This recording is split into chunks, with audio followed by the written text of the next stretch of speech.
Hi, chat. Blah. Hello. The funny people are in your pewter again. Or on your TV, or your phone, or wherever you decide to watch us. Your Nokia. Or listen to us. Wait, where's Kinku? Nokia.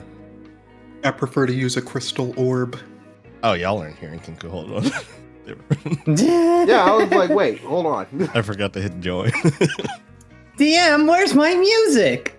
What? I can't believe this. Oh, we might get him on camera or on microphone real quick. I literally just heard the meow. Hi. Do you want to say hi to the audience? There's no webcam on. They won't see you, so you can say hi. You want to say hi? Do you want to say hi? He is frozen. They choose to Okay, never mind. He does not want to say Okay, fine. hi. Embarrass me in public. That's okay. Ain't that just like children embarrassing you in public? I'm kidding. Yeah. I love him, though. He's my old man. Your kitten? My cat, he's 16. 16? Yeah. Wow. He's my little old man. He's a very good boy. He is an extremely good boy. Well-dressed, well-mannered. Don't let that cuteness and well-manneredness fool you, though. He can still swing his paws. Well, yeah. If y'all are getting ready, we will hop in. Sure thing. Hold on. About what you told us before we started. Hang on. Oh, there it is. Hang on. Water. Yep, we're good now. Waha. Grab your water and all that, etc. Etc. You've gotten so unenthusiastic about this now. Damn, Owning it I in. get an actual authentic plastic water bottle to do the bit, and this is the response? Screw that. I'm There's done no buying props. pizzazz. To be fair, Noisegate kind of fucking killed you for half Oh, the Yeah. God damn it. Shit. Yeah, Yes, that's, hydrate that's, and that's just whatnot. the way the cookie crumbles. Hydrate Oh, and such. Watergate. Hydrate so you don't dehydrate. And yes, you all see Garion in his shack with his radio.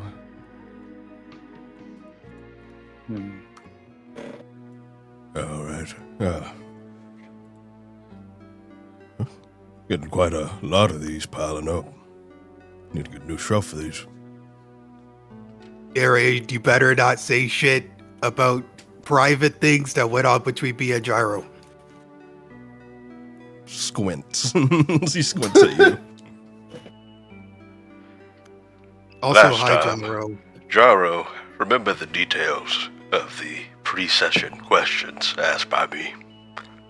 Ogood spoke with Cheshire, agreeing to have a trusting partnership among the two of them, and both of them agreeing to help each other in seeking out the vengeance they both desire. Ogood happened upon the note that Podgood accidentally let in that initially ran off into the halls. When he picked it up, it attempted to show him the memory of his parents' demise, but he was able to resist it and feed the note to Cheshire, who drained it of its magic and turned it into a normal piece of parchment. Dirk woke Gyro up during his watch and made Gyro spill the details on what he knew in regards to the letter, and reluctantly, Gyro did. Gyro told Dirk that he was part of a cult called the Roots of the Rose about 7 years ago.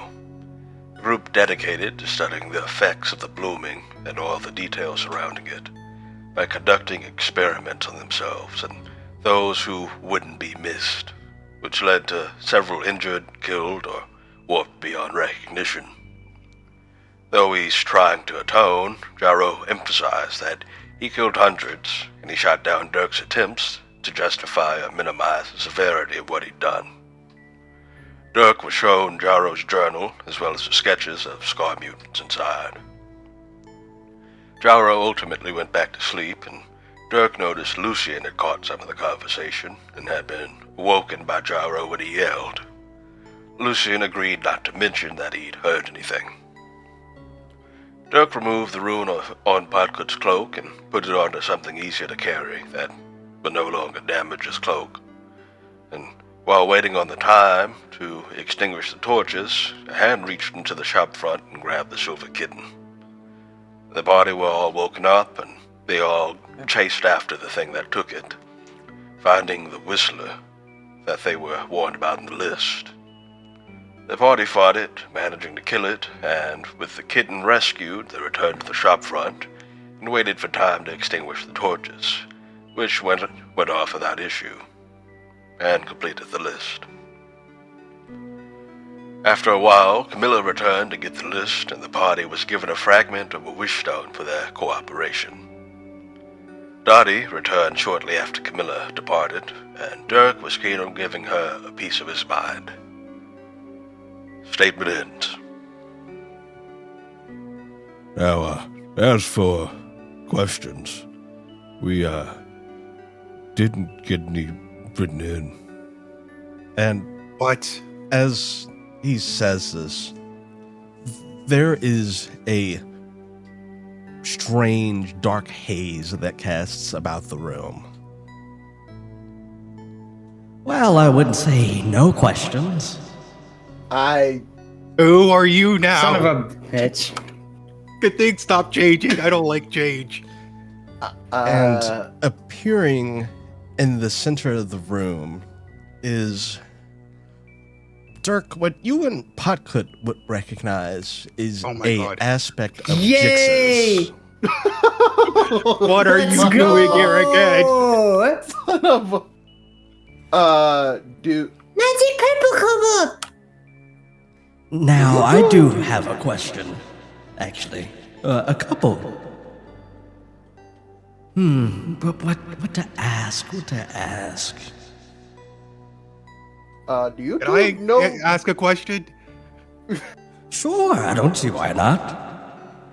Why? Why not? I guess fair.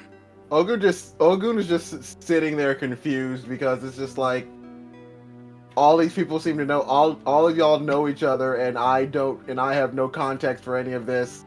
So it's just like I don't. Ogun was it? It's okay, Ogun. Ogun and Gyro. You don't know me, but I know you. Formerly I am Jixus, the fate of trickery and deceit, you could call me. But that's just a name. Podkut waving at Jixus. Hi, purple kobold friend. Hi, Podkut. Hey, wait a minute. Can I ask a real question? What happened to those two other guys we were with? Oh, they're around, don't worry. They're out there. Wait, Okay. Ogun goes, wait, two other guys? Mm-hmm. Yeah. A big lizard man and a pretty baby. Lizard. I don't man. remember their names. What? You met Jixus? Mm-hmm. In dream. Yeah, I summoned them. They amused me. They make a mean cake, you know. Mm-hmm. That's how Podkut learned cake. Right. Uh-huh. Now, anyway, on to my question. I think the most important one is, Well, I've learned a decent bit about the two of you, but I don't know much about you, Gyro and Ogun. I'm interested. In fact, I think I'll ask you, Ogun. He leans in close. What You're do a little you close. think of the fates? He smiles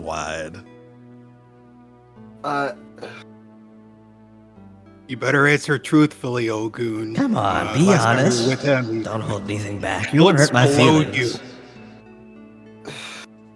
Well, I'm personally of the mind that folks are in charge of their own lives and their own destinies, and anything akin to being a he does air quotes fate is just some fool of a mage that got powerful enough to feel like he can determine the lives of other people. And basically, I'm of the mind of if you claim to be a god, I don't trust anything that's coming out your mouth.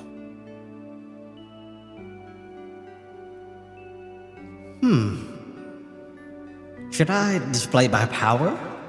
Would that be convincing? Uh-oh. as long as it doesn't involve Ogun remembering any of this shit. Please don't hurt Okun. Okun is Pakut's friend.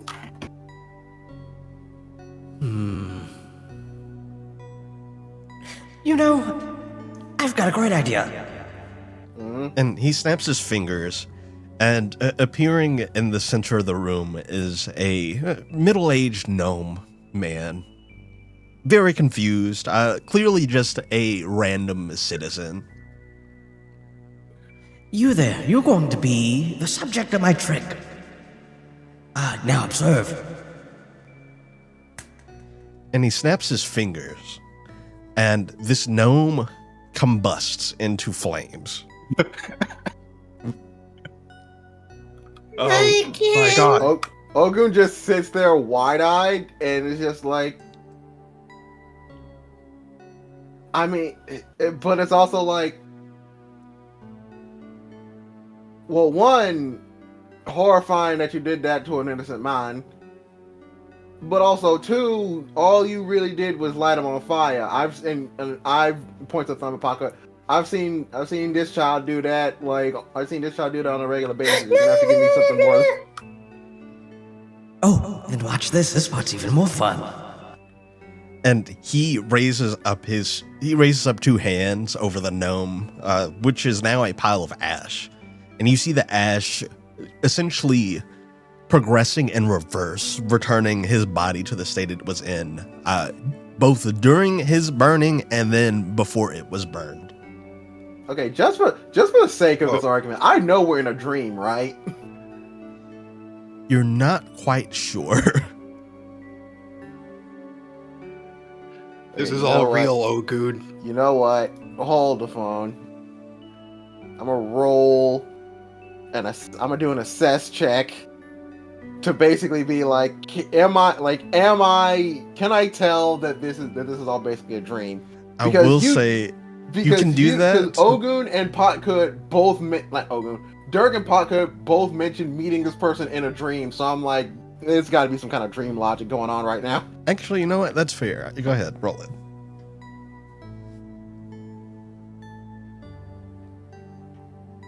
That is 14 over 16. Okay, not getting it all the way. You're not quite sure, but one thing is for certain: this feels very real. You feel the heat come off of that. Actually, you that know gnome. the fuck what? Hold on, I'm gonna roll. I have enough resolve. I'm gonna do this. See if because I'm close. Never mind. All right, well, yeah. So I'll continue. Sorry. Yeah, it feels very real.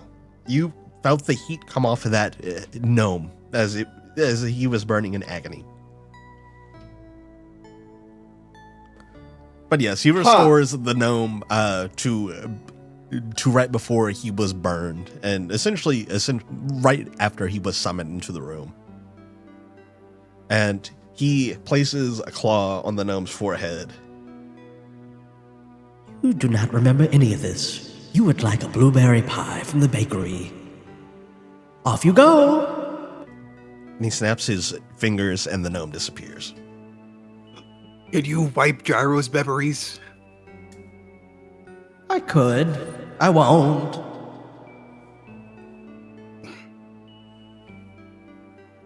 Dirk, I- why are you like? Kind why of are just stare and watch all of this happen. I have been uncharacteristically silent this whole time. Yeah, Ogun would ask about that, but he's more concerned about like why Dirk is so like adamant on Gyro not remembering any of this. Anywho, if you're looking to get rid of memories, there might be a way for that to happen soon. Wow. Don't worry about it. You'll figure it out. Alright, okay. I hate it when folks say that. Anywho, I'll be off now. This was fun. I should do this more often. Anyway, Bye bye, Purple Kobold. bye-bye. And he disappears. Bye, man. Well, that was weird. That was weird. Let's see what they're up to now. And we got to present. No. Yeah. Dirk is about to yell at this woman, and then he's just like very discombobulated. No, wait, actually, you say let's go to the present, and Jix is like a Hanna-Barbera cartoon, just grabs the corner of the screen and rips it off. Yeah. It's like because like I feel like if I remember like last time, just like as he was about to like lay into her, like Ogun just like stops and he goes, Dirk, like it's okay, like Dirk, relax. She didn't know anything about it. It's fine. It's fine. But yes, Dottie has just returned. And Dirk, you pointed at Dottie and went, you. And now he is just what's going on again? Dirk, we just got out of the haunted like Little Shop of Horrors for a second now. Little Shop of Horrors? But what did I miss while I was gone? So Oh yeah, that's right. I was about to kill you. Not Dirk. And Ogun just like holds up a hand and is just like, again, she didn't know anything about it. That was explained multiple times. So evidently there was like a fearful like woman came by through a magic door, told us that we had to look after the shop for the evening. There was a whole bunch of magical nonsense happening throughout the night. Her eyes get wide, and you say there was a Furbolg woman that came through a door. Judging by your expression, I get the feeling that you know who I mean. Camilla? Yeah. Oh, my stars. Where's Angelica? So you knew about this? Over there. I think she's still asleep. I don't know if she's still asleep. Hold on. Blinky, you hear Blinky walking out of the room, and Angelica is walking out behind Blinky, wiping the sleep from her eyes. Oh, there she is. Morning, Angelica. Good morning. Auntie.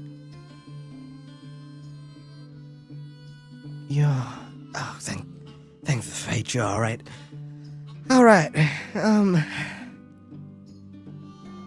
I had no idea she would be coming by.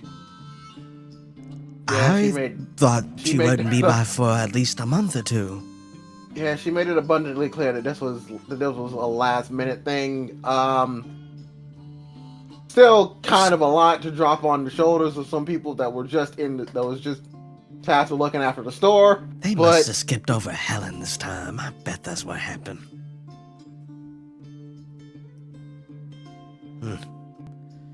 I'm sorry y'all had to deal with that. I'm not gonna say it's all right. It was. Yeah, Some of sorry us isn't gonna cut it. We some of us need double payment or nothing. I'm a little tight on funds, but I can offer you something. In addition to your payment, you can all take something from the chest. She points to the trunk that More? you guys throws it initially. You go to throw it open, it does not open.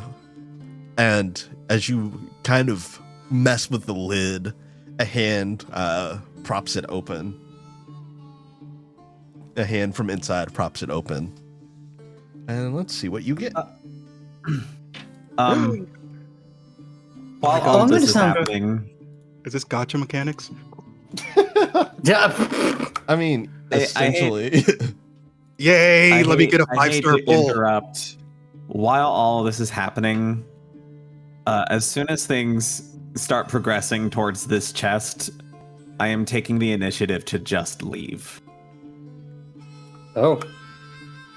I don't say a word. I don't announce I'm leaving. I am leaving to look for the post office. And while I'm not trying to do it necessarily sneakily, I am trying not to draw too much attention so that the only trace of me having left is the sound of the door closing.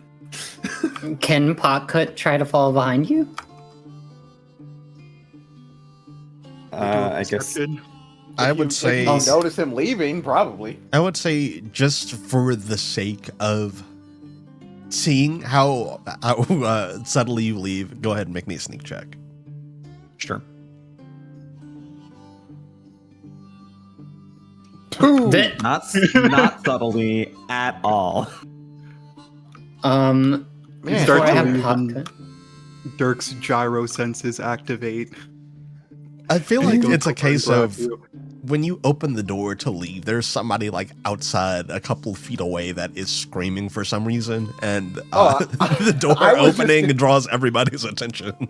I was just gonna say, Ogun knows that there's a trick, knows that there's like a trick floor for like potential burglars that like he just happened to step on like one of the There's a floorboards.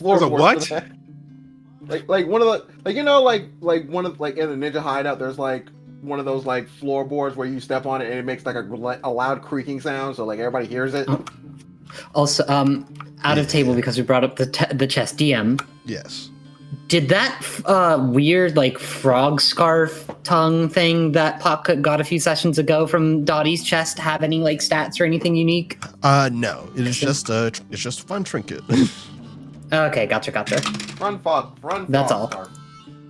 Then Potcut, it like Gyro, I imagine, steps on like the trick board, makes the noise, flinches, looks down at the trick board, lifts their foot, looks over, and you already see Potcut at your side like a cat. Let's see. Where? Oh, that is a much larger die than I rolled. Oh, I forgot I made so many things.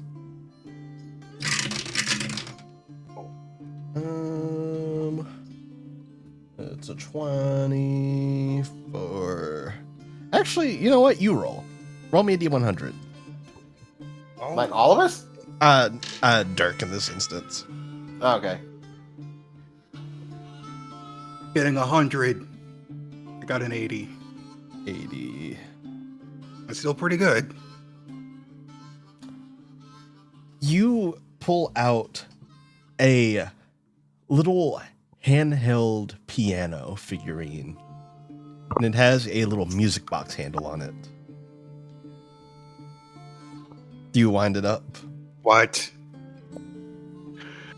Yeah, Dirk will wind it up. You wind it up, and it plays a classical ragtime saloon song.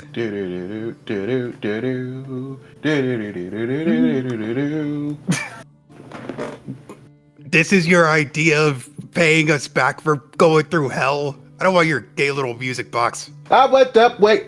Hold on. Let me look at that. And Ogun like goes and let's see. Since I am a curator of magical items, like what do I roll for that? I would say lore or mysticism would work.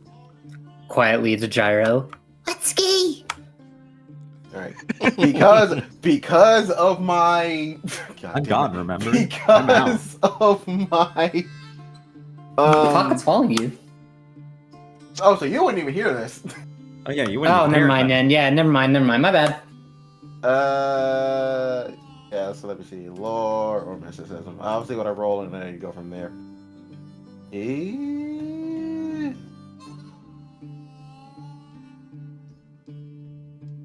Let's see, that's 14 over. Screw it, I'm spending a resolve because either way I get something. You mean a fate? Yep. Yeah, that's my last fate die, but that's fine.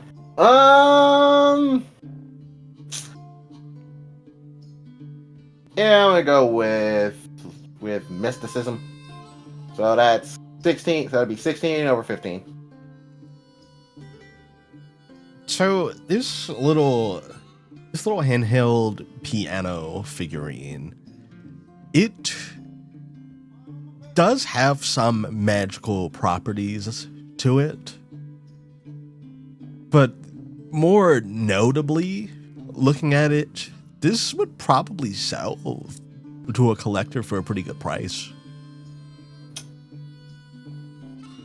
Ogun just like goes over to Dirk and just goes, "All right, now Dirk, as a sign of good faith, I will tell you that as someone that has worked in a magic shop, while that does have a bit of magical vibe to it, you find the right person and someone is probably willing to give you, if I had to hazard, 500 to 1,000 well for it."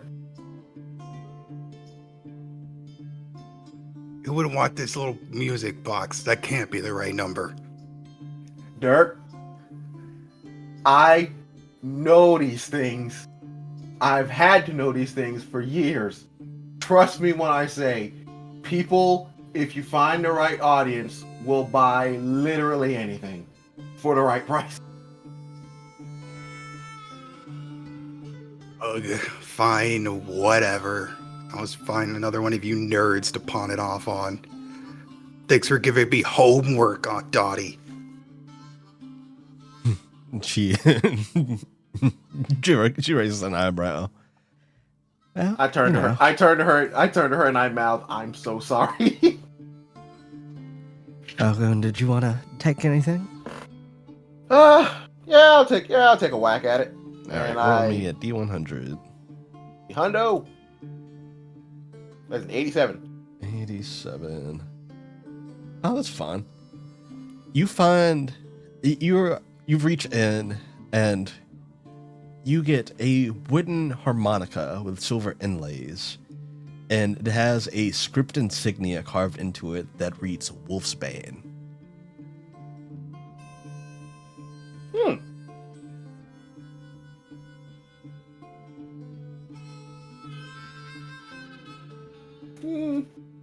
You can't have that around.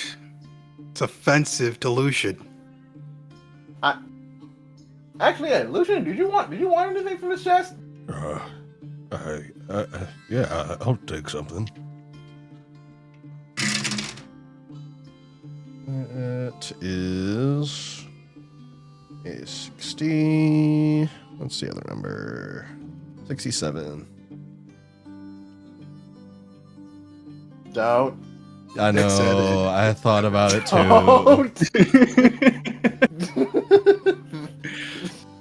Unfortunately, Dirk, I thought about it too. It's just like literally, I'm like, like I heard the pause, and I'm just like, just a general don't. Lucian pulls out a handheld gelatinous cube. Whoa, This is interesting. jiggle it around a little bit. He jiggles it around and Whoa. he moves it from one hand to the other, and you see the hand that it was on is pristinely clean. Oh, Oh my god, get rid of that thing right now, Lucian. Nobody move. You want to hold it?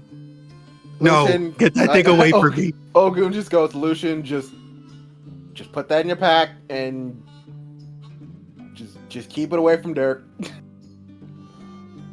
Okay. I'll put it away. Right. And while he does that, Ogun just like takes a second to just like play the harmonica. It sounds really good. It is a very authentic harmonica, and it even has kind of a natural echo to it. that resonates in a really pleasing way. Harmonica with built-in reverb. Well, push come to shove.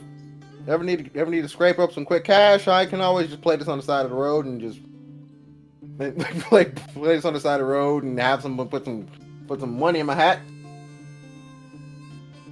This stuff is boring. I'm going to the saloon. Well, before you go, here's your other rewards. And she will hand over the 200 wealth and the bag of holding. No, Dirk takes both, and he'll hand over the bag of holding and 50 gold to Ogun. Ogun keeps the 50 gold, keeps the 50 wealth, and hands the bag of holding to Lucian, and just goes, "Yeah, you probably have better use for this than I do." Why would he need it? Lucian's a big, strong man, and you're, a little twink. You need it more. Dirk, I am. And Ogun is just because Ogun is not small. He's 6'2". He's about 6 foot, and he's he's not built, but he's not a twink at the very least. Not a twink. You're reasonably offended. It's just You're fairly stronger than Potcut. Yes, so the bag of holding is a mysterious bag with an extra dimensional space within it. The bag grants an additional 25 load, which is pretty significant.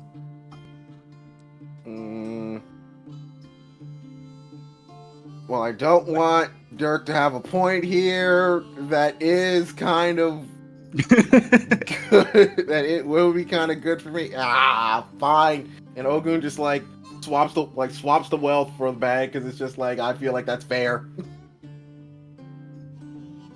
Dirk waggles his eyebrows, and then we'll leave. All right. Well, I'll meet you at the saloon in a sec. I gotta go find where. Wait. I gotta go find where Potcut went with Gyro. Dottie will wave to you both as you head out. But yes. Meanwhile, with Gyro and Potcut, you said you were heading to the post office? Yeah, I'm looking for it. Let me open the map.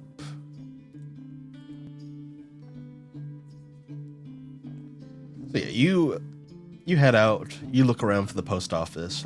Go ahead and roll me either perception or streetwise.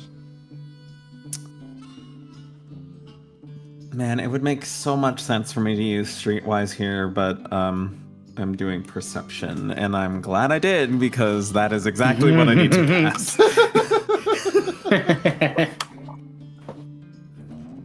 So yeah, you look around, and as you definitely recall seeing the post office at some point.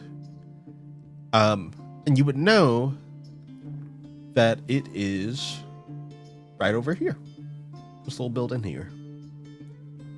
Perfect.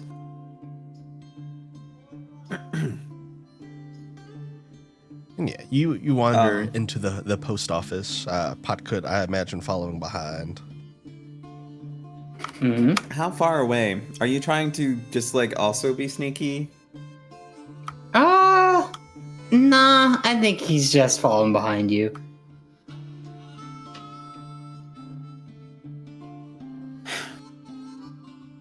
Didn't want any surprises from the box? Huh? Oh, Potcut already got one.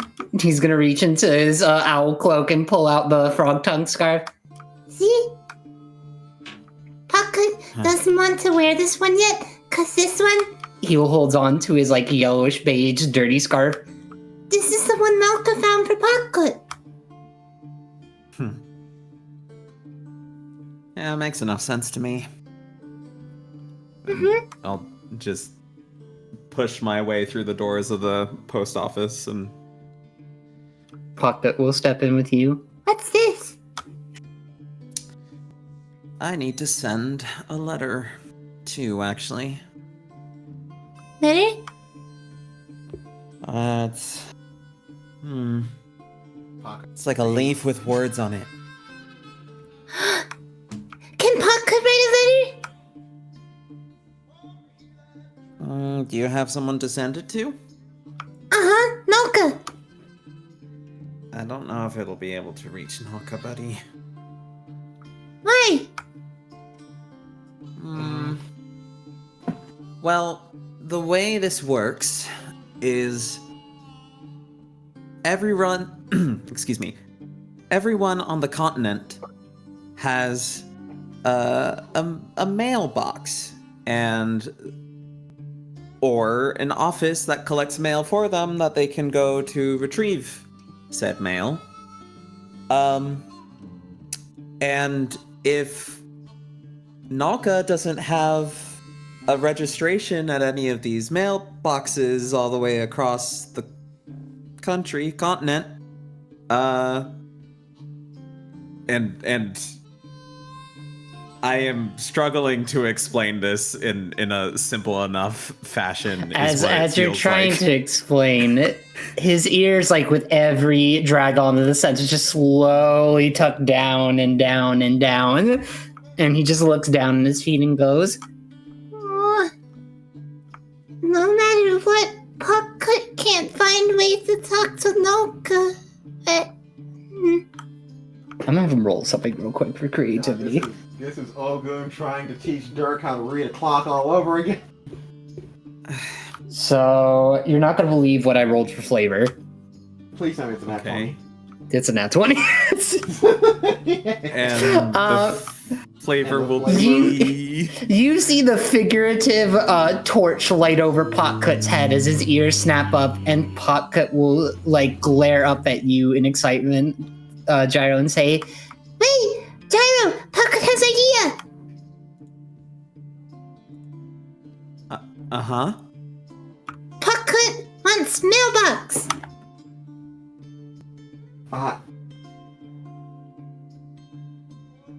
I have no idea how much that would cost, but... Pocket has idea. If Pocket has mailbox, that means Pocket can ask people if anyone's seen Nalka and the White Roadman. And if they've seen them, then Pocket can ask them to write letter to Pocket's mailbox.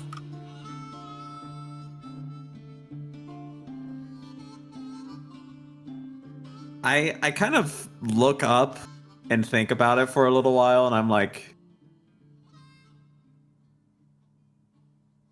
it's a bit of a stretch, but it's not too bad, Potkut. Okay, good. Let's go get Pocket mailbox and Gyro letters, and then we go talk to Bugman. Let's go. he's gonna start like tugging on his ankle. Go, go, go. Yeah, all right.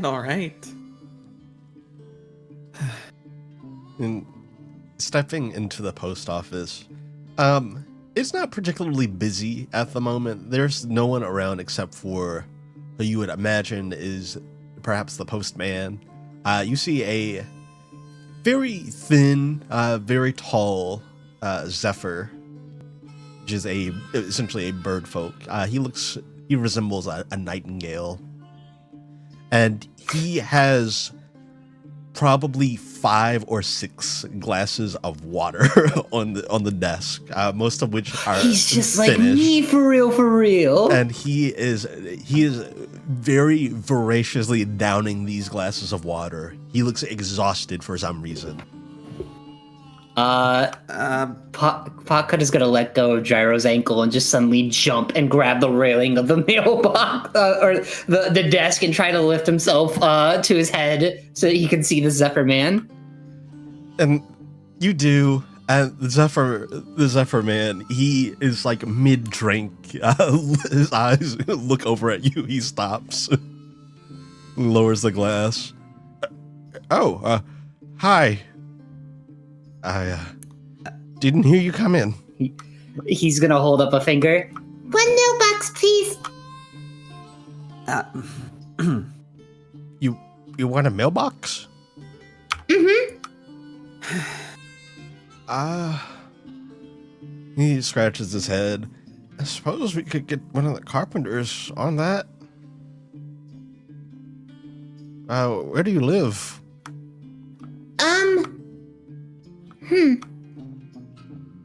Jared, where does Pocket live?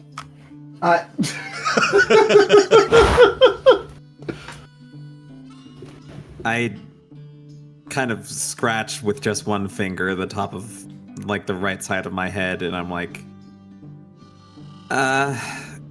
suddenly I'm kind of feeling a little silly that we didn't take that one job in Yesterhale. Okay. Pocket will let go of the ledge and just walk back to Gyro's side and point at the Zephyr Man. When Pocket learns where Pocket lives, Pocket will get enough shinies to get a mailbox. Yeah. Is there anything else I can do for you? I need to write a couple of letters, actually, and have them sent out. While they're and talking, I look along Pocket is good. I'll around the room, and I try to spot some stationery and envelopes. Yeah, you find some easily enough. At which point, I will take them to a side table, as well as a wax stamping kit, and I will just sit down and start writing. And this is going to take like anywhere between 15 and 30 minutes. And yeah, as you're doing that, Pocket, what are you up to? It's just gonna have for entertainment purposes and for Gyro to do his thing. Just have him look at the stamps or something. Yeah, you look at the different stamps. There's quite a few. You get some more like patterned ones, but there are also ones with like animals on them. There's a decent collection of them. They're very pretty. Okay. And as soon as the attention is off of him, the man at the counter goes back to drinking his water as he had been when you walked in.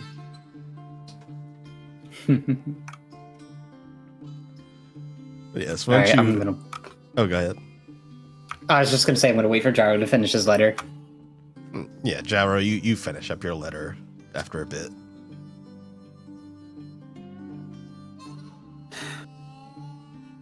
All right, sorry. Hello. I had to step away for like 30 seconds. What just happened? You finish up your letter after a bit. Okay. You finished up your letter. You finished up your letter. As I finish each letter, I've set my bag down to the side, and I fold the stationery up and set it inside the envelope, and begin heating the wax that I plan to use for the letter. One of which I use a red wax seal. And I pull out two separate wax stamps from my bag. The presses is what they are, I guess. Yeah. I heat the wax, the red wax on one of these, and apply it to the envelope, and I take one of the stamps and I stamp it down. And then I set the red wax aside and reach for a color of wax that closely resembles Rycote's coat of arms. I assume like a blue or a purple, maybe. I have no idea though. A blue, purple, and kind of a tealish green. Okay. Yeah, I'll pick the tealish green for this purpose. something close to that color. Or no. My brain is like, I assume you're listing them in like primary, secondary, tertiary. I'll pick the blue. Blue wax. For the other letter, I will set that into the envelope while the wax heats. Again, apply the blue wax to the envelope and apply the other press to this, the envelope to seal it. And then on one note, I address it directly to Baron Thormund Frost. And on the red wax seal, I address to my family residence. Alrighty. You hand them over. And yes, I do. And how much to like get these moving on the jiffy? Oh, you need priority mail? It'd just be 2 wealth.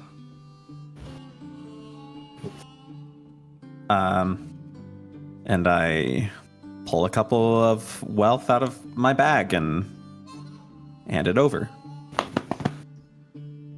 And he'll take it, pocket it. He will take the letters and put them in a messenger bag. All right. Is that everything? Should be good, yeah. Thanks for your help. And he nods. Don't drown.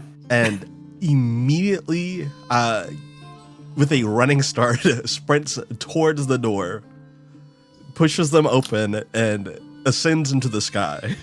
Caw-caw. And he, worth noting, he is full sprinting when he does this. Yep. Quick to the wind, that one. That's always fun. All right. The saloon then? Uh-huh. Kinda feel bad about leaving that guy waiting for us so long. So does Pocket, but Pocket hopes the Bugman will be nice and happy. Pocket will use shinies to give them food. That will make them happy. I've got your shinies right here. Worth noting, the mailman's name. He had a name tag on. His name is Dillard. Dillard. Like the clothing store. Perfect. But yeah, you guys head on out of there. All right. Before we get to me, I know Ogun said he was going to go look for Gyro and Potcut, but is there like a crowd out on the streets right now? Like, is there like a lot of traffic, like a lot of foot traffic going on in the streets right now? Yes, but not near the magic shop, more towards the center of town. It's a small gathering of people. Ogun's going to like try to disappear into the crowd to look for the sheriff. Like, just try to stealthily look for the sheriff. Sure, make me a sneak check. Alright, my sneak is pretty good. Oh yeah, I got that. That's 12 over 6. Nice. So yeah, you kind of fade into the crowd. You look around, you don't see Gruff. He's not here. But notably in the crowd, you do see somebody that you would recognize. As well as a couple of others, but most notably, you would see a hobgoblin woman who you would recognize as Trish, the leader of the Huntsman's League. Yep. And she looks beat to hell. And so does everybody else that is being crowded around. Yeah. The consequences of our inaction. Again, I don't make a scene going up to like look. Do they have anything with them as they're beat to hell? One of them has a claw that they have taken as a trophy. A very big claw. But you see, they, despite this, look very solemn, a lot of them. And you hear a couple of people talking amongst the crowd. Trish, so what happened? I see you got him. We got him, but we lost way more than I was counting on losing. One of my best huntsmen was cut in half. I don't think that's an image any of us are going to be able to get out of our heads.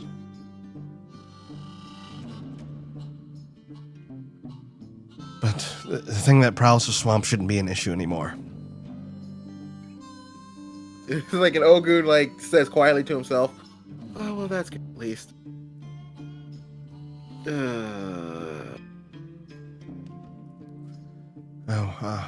There'll be stories to share later, but I need to go break the news to his wife.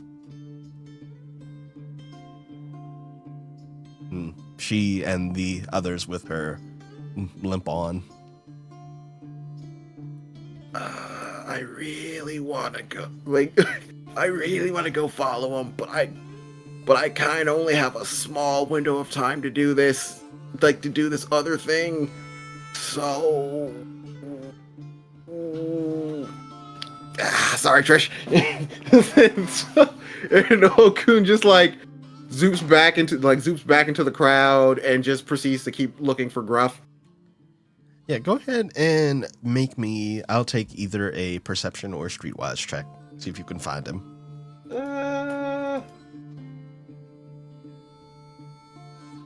Okay, let's see.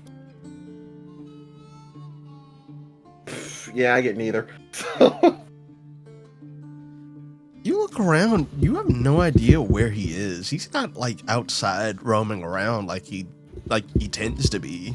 God, he's like, God damn it, Gruff, the one time I want to see you and you're nowhere to be around.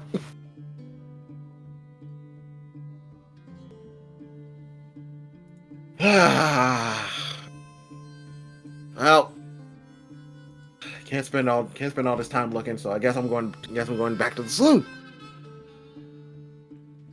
And you head back to the saloon. And you step inside, and sure enough, here he is. And he's in the company of someone else you've seen. He's in the company of the sheriff of Yesterhale, Richard. Ogo just says to himself, not even to himself, because he just says this out loud. He just goes, "Oh, you motherfucker!" And the two of them are having a nice breakfast together, from the looks of it.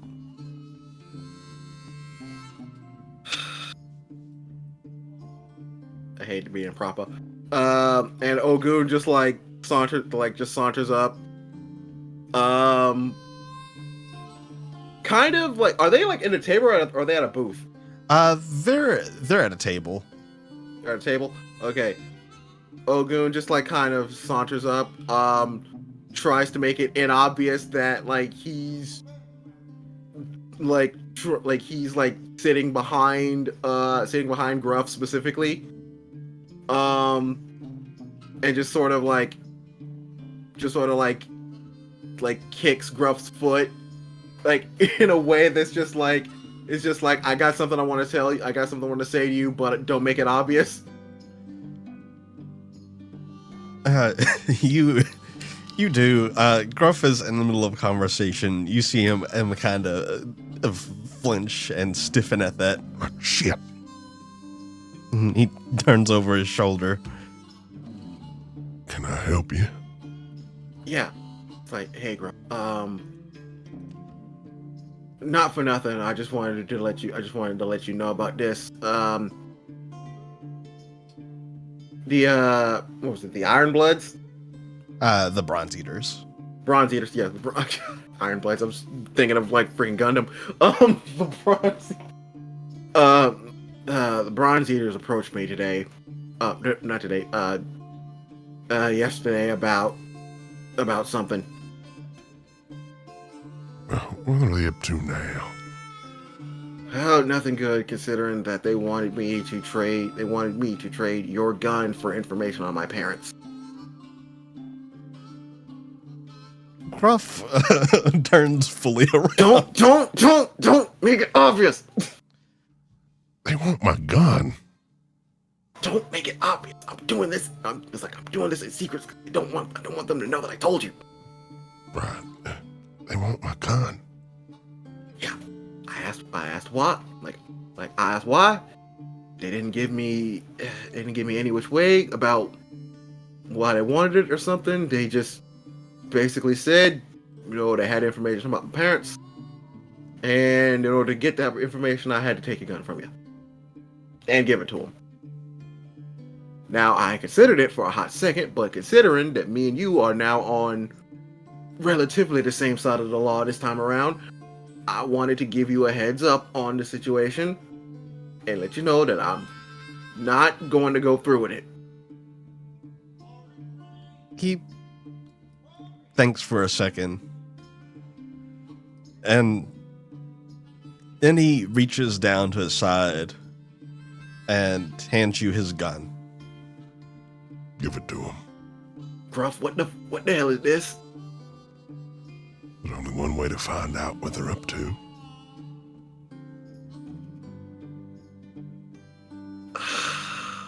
I was afraid you'd say that. And look, you All right. want information on your folks, don't you? I do, but I also don't know what they plan on doing with this gun. I'll keep so a close watch. What's so special about this gun anyway? Ain't shit special about it. It's just a revolver. That's what I was... Okay. So... all right. Okay. So, it's... Fine. All right. Supposed to make the handoff at some point, any point before I leave. I'm probably gonna wait until, my friends go to bed before I do anything. So just keep an ear out. Oh, I'll be vigilant. But I'm on a date. And Ogun like perks up a little bit at that, and it's just like, and now he looks over his shoulder. It's like, you and him? He's cute. I like him. Well, he looks like you're tight. No offense, no offense. Ogun goes over and just goes, didn't mean that offensive, sir. I didn't take any offense. Are you and your friends doing all right? Yeah, I think I remember seeing you guys in the tavern. Ogun flashes to the night that he just had not that long ago. We're getting by. Well, that's good to hear. Your kobold friend figure out what they needed to about those priests? Actually, we're supposed to be meeting somebody here about that. Wonder where he is. Wait, I wonder where he is. It's like a bugman, a bug folk man. And you say that, and from across the way, Addison meets your gaze. He's sitting over in one of the brown booths on the other side of the room. And he Oh, just okay. nods at you. Speak of the devil. All right. Well, didn't mean to interrupt. And Ogu just like takes the gun, puts it in the bag of holding, and then is just like, you two enjoy your time. Sorry for interrupting. And walks over to Addison. Meanwhile, Dirk, you were heading to the library, correct? Yes, I am. Yes, you, after leaving the shop, head on over to the library. He once he steps out, he looks both ways, make sure nobody's seeing him walk into there. You look, you know what, for the hell of it, give me a perception check. I don't want to do this. This is against my will. I got a 1. Let it be known this Yeah, roll was love to under see duress. This is literally just like Dirk just being like, no one notices me. I'm fine. You look left and look right. You're like wondering, is there anybody watching? And as you go to step into the library, you bump into someone. You knock over a young elven gentleman. He's maybe very early adult years, maybe about 22, 23. So not your son's age. And this individual looks up at you, a thick set of glasses. Oh, excuse me. And picks himself back up. And continues on, walks past you. Dirk is paranoid and frozen in horror. He's worried this is gonna get around.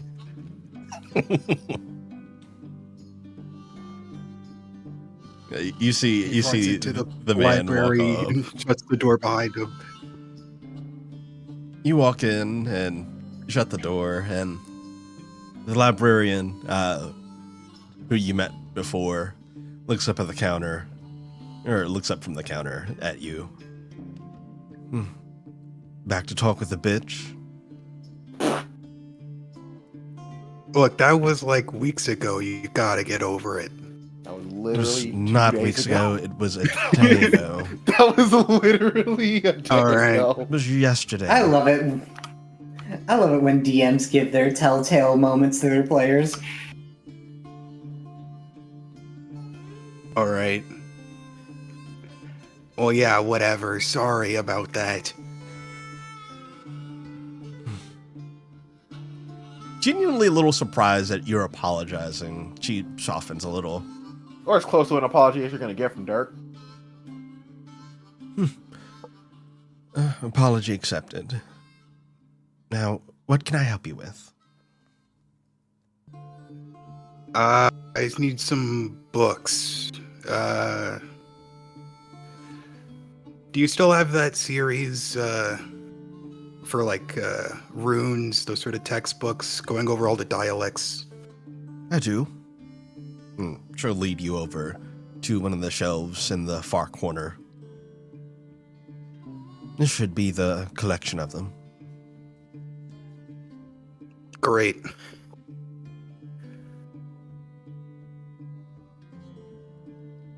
Are you wanting to read here or check them out? I already have way too many checked out. I'll just read them here. All right. Dirk has books checked out? Let me know if you need help finding anything. And she heads up to the counter. Yeah, Dirk sits down, and he calls out to the librarian again. It's like, do you have any sketch paper, note taking, that kind of stuff? Yes, I have some spare parchment. She'll bring you a couple sheets over and something to write with. All right, thank you. And Dirk is just gonna crack the books. reading all about, theoretical rune scribing, taking notes, sketching out different, rune diagrams, trying to find something that works. Yeah, you sit here, and as time goes by, everything is starting to click. Something feels different. And you feel like you're starting to get a grasp on what you're looking for.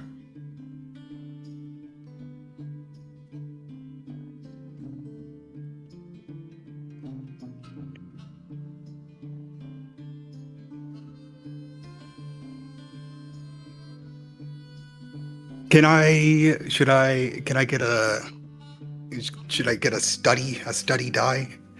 Yeah, I'll give you a study die. Yippee! And yes, as part of that, as agreed, you are retraining. Yes. Dirk is going over a lot of... He's like very nervously checking out the sort of like cryptid side of rune dialect.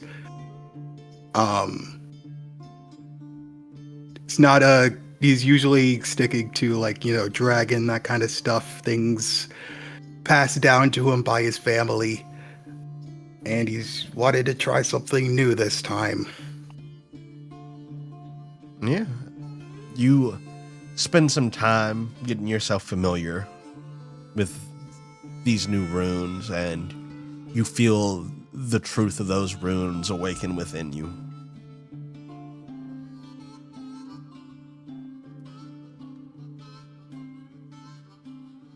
Dirk slams the book closed, puts him back in the shelf.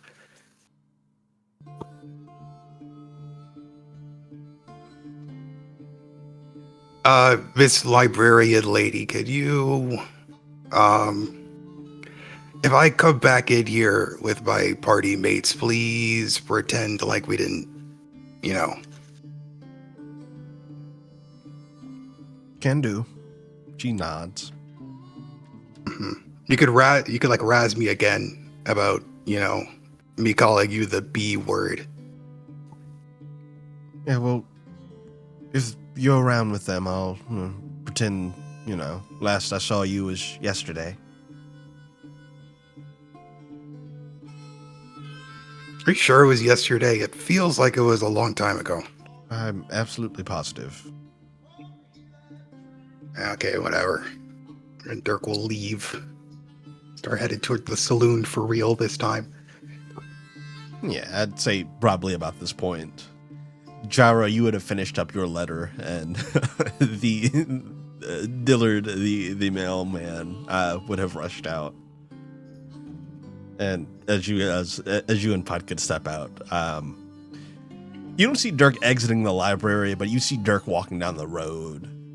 The library is definitely in that direction, but you don't see him exit the library. Mm-hmm. You never assume you'd go to the library. I mean, you can't even read.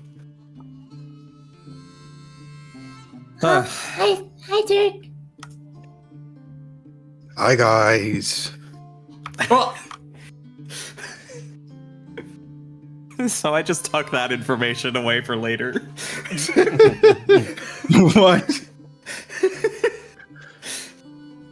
Can I make some sort of deceiving roll?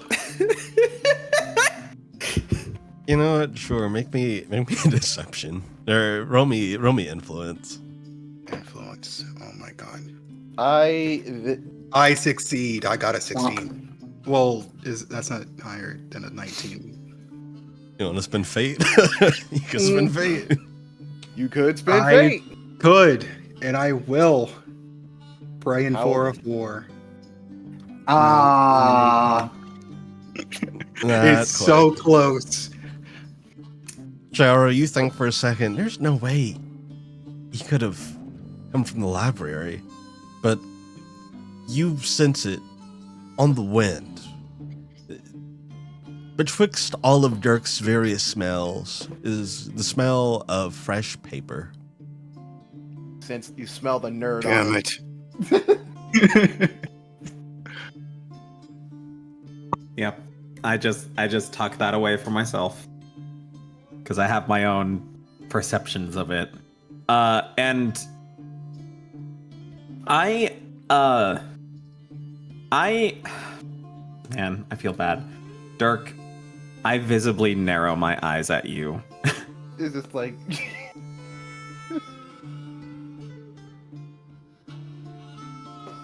Not in a judgmental way, or not in a judgmental way, but in a are you doing what I think you're doing kind of way. Dirk puts his hands up in surrender.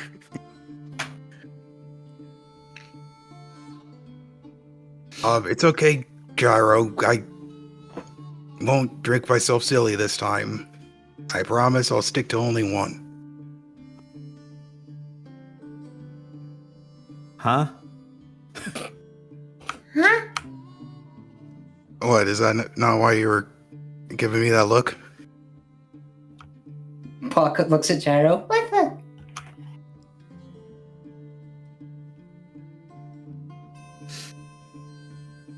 I relax. And I'm like, whatever.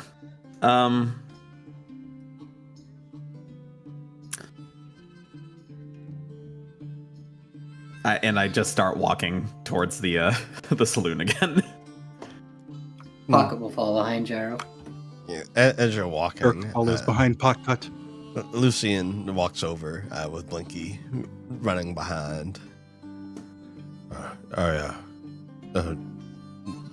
Figured I'd take Blinky on a little walk around. Blinky looks Nice satisfied. job. Good boys, both of you. Blinky does a little spin. Dirk gives both Blinky and Lucian a little head pat. Neither of them refuse. like this is the nicest he's been for a minute. So What's Blinky next? First Pocket, then Wolfman. Who next? What do you mean by that, Pocket? Pocket took Blinky on walk in yesterday, and now Lucian take Blinky on walk. Are we taking turns? Well, no. Lucian's is gonna be taking them on walks because, like, they both are gonna need to pee. Oh, okay. You don't need to pee? Well, no, but I do it in bathrooms, unlike you dogs. I audibly sigh. It's very quite literally what I just did. Lucian thinks to refute that. I don't pee outside that often.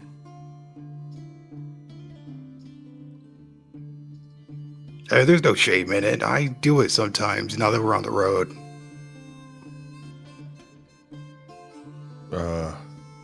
you hear the sound of a hand smacking a face.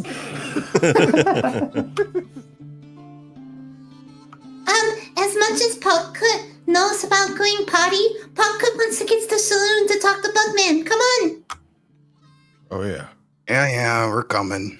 Meanwhile, at the saloon, man, I can't believe it's taken them quite a while to get here. Not Pocket is long. here. Not long after that, they walk in. Like, how did I beat y'all here? Hi, Ogun. Hi, Sugi. I had letters to write. He's trying to say Soggy Sam, but he said Sugi. Well, Soggy Sam runs the restaurant across the street. Oh, right. My bad. There you Wrong go. one. Yeah. This is like, right, letters. Wait. No, Ogun is just like, wait, did he say something about? Yeah, forget it. Popcut is gonna run up to the booth and grab onto it, climb up and sit down. Like, wait, Dirk, you said you were coming here first. What the? Yeah, but I had a date, remember? I had to go and bang one out real quick. I don't want to hear about it. Like, Ogun just goes, was that right? And then it's just like, you know what? As far as I'm concerned, whatever. Sure, fine.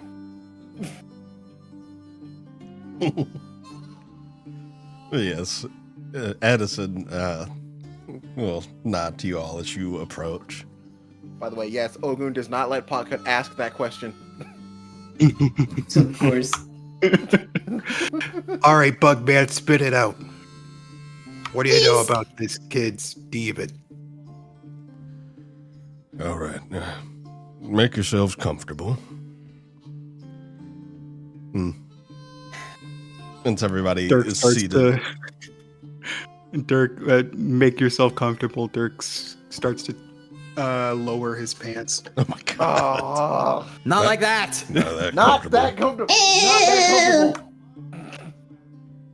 Okay, whatever. Dirk just sits down. Now, what do you all know about the Order of the 11th Fate? Anything? I know they're assholes. What do I know? Hold on. We know their leader has a piece of common metal, and he's... They like 11 in white robes and have scary magic. Yeah, that's true. What else? For I got a 15 on mysticism because I'm pretty sure they do something magical. Popcut is struggling to save Fortress.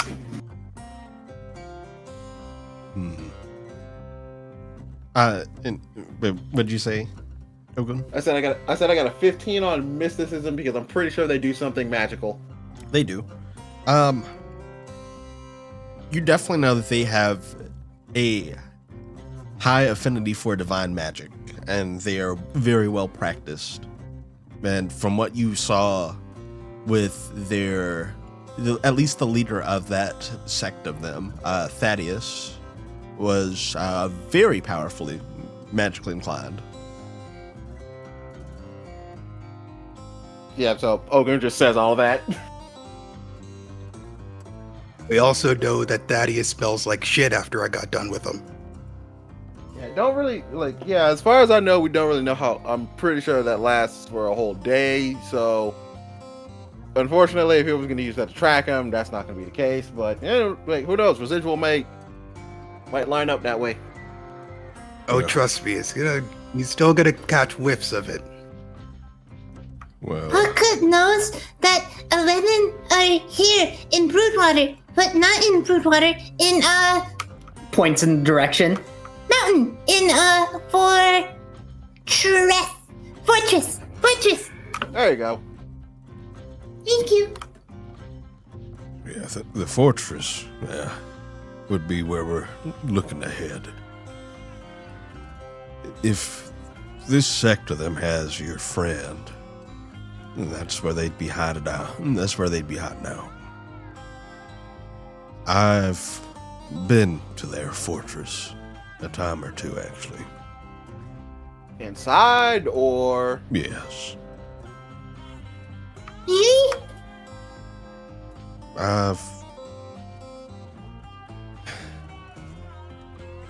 He looks to Ogun. I've been helping your grandma. Oh. Wait, what is she?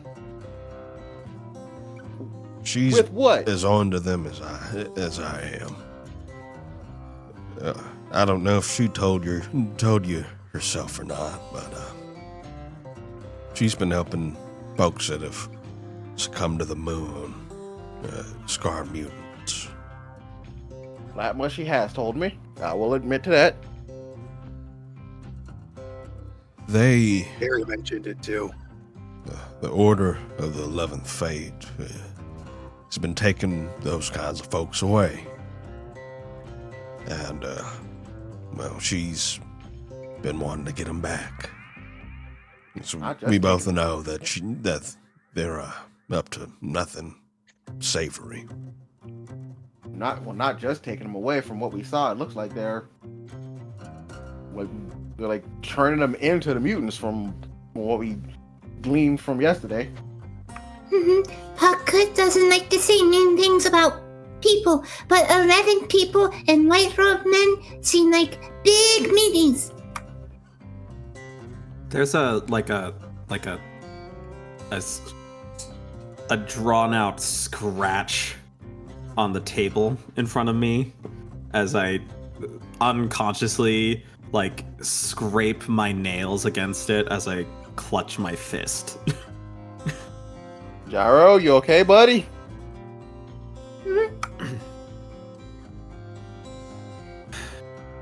I'm fine.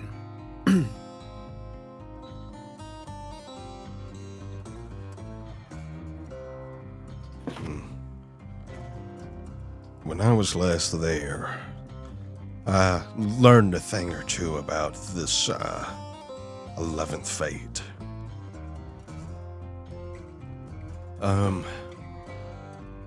Here. This probably be easier to show you what I witnessed. And he will pull out a kind of an iridescent gemstone and set it in the center of the table. I'll let you touch that. You'll see what I saw. Okay. He's gonna put his claw on it. Dirk will put a hand on it. We're going to put a paw on it. I wait for everyone else to move their hands out of the way before I do. Before I do it myself. Come on. Gyro, you come put on. your whole ass hand on it! You know what? Ogun is like, you know what? Fair. And Ogun just puts a finger on. Can Puckut keep entire claw? Puckut's claw is tiny. No, there's enough room for everybody. Okay. Dirk will just put a finger on. I'll reach out with the finger. She'll reach out and touch the stone. You are shown a vision. As though you are witnessing this vision from the perspective of an observer. Somebody watching the scene unfold before them. You see one of the members of the 11th Fate Order kneeled in what looks like a sanctuary. They are knelt down, very ornate stone floors, and a series of humanoid sculptures that all encircle an altar, in which this person is knelt down in front of.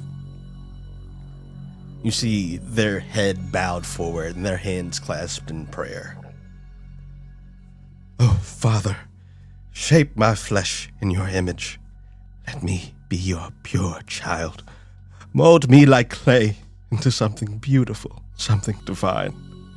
Sculpt my fate and guide me along a righteous path.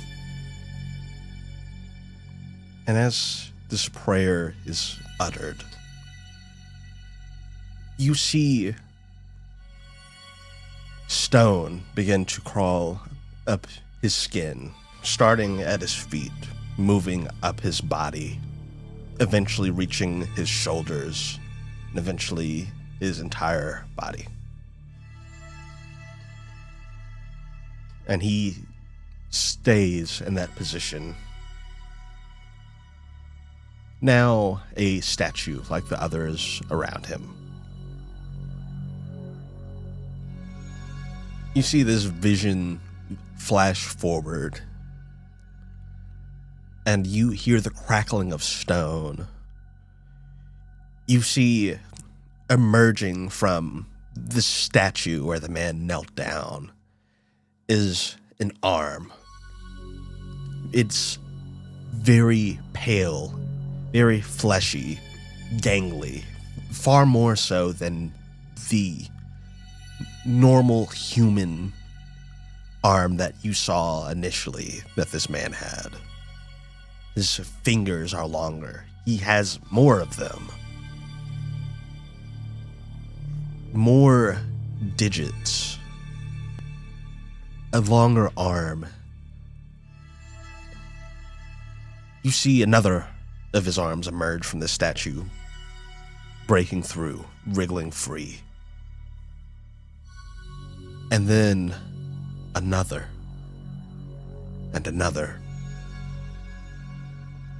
until you see a series of 8 arms emerge from the statue. The stone, no longer being able to hold back what's inside of it, cracks away. There is a blinding light. You can see this series of arms, almost like a halo around this orb of glowing light. It's something unfathomable. Your mind is struggling to piece together what you're looking at. And then the vision ends. And you find yourselves back at the table. What the What's hell? that monster? Was unintelligible bullshit. Thanks.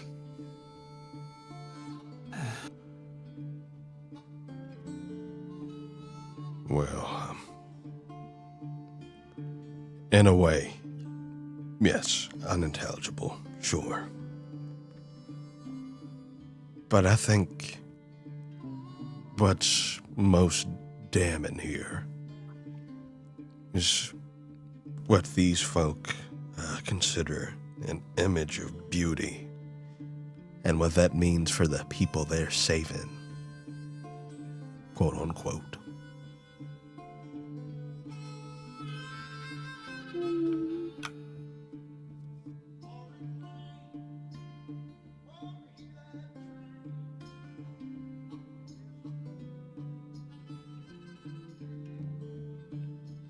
Well, So I what? think we've got more important shit to do than bother with this little side quest. But Noka! Noka can wait, Podcut. Sometimes it feels like I'm the only one that cares or acknowledges that we're on a quest to stop all moon scars. None of us have the time to be going out and trying out and wasting time with this stuff. And besides, this creepy cult seems to be obsessed with this, turning people into scar mutants.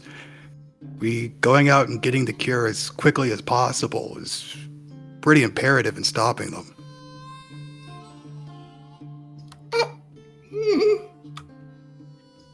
But what if Puckcut's best friend is there? That being Podcut, said, you saw them. They have comet metal and they're stabbing people with them. And all of us are very susceptible to that. that His being owls step said, down. I do think, at the very least, this is something worth looking into. If they're going to be coming after Potcut, hell, some of us, I think it's probably a good idea for us to, at the very least, get looks on what. And Ogo's trying to say this in a way that's just like, while I agree with Dirk, like, it still would be a good idea for us to at the very least get information on things.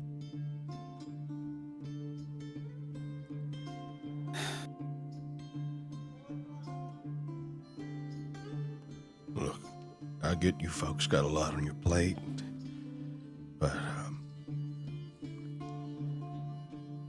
If your friend just wanted to get back a friend of theirs, I simply want to provide means to perhaps assist in that matter. And you saw what they did to those. You saw what they did to that man on stage. And they're going to keep doing that.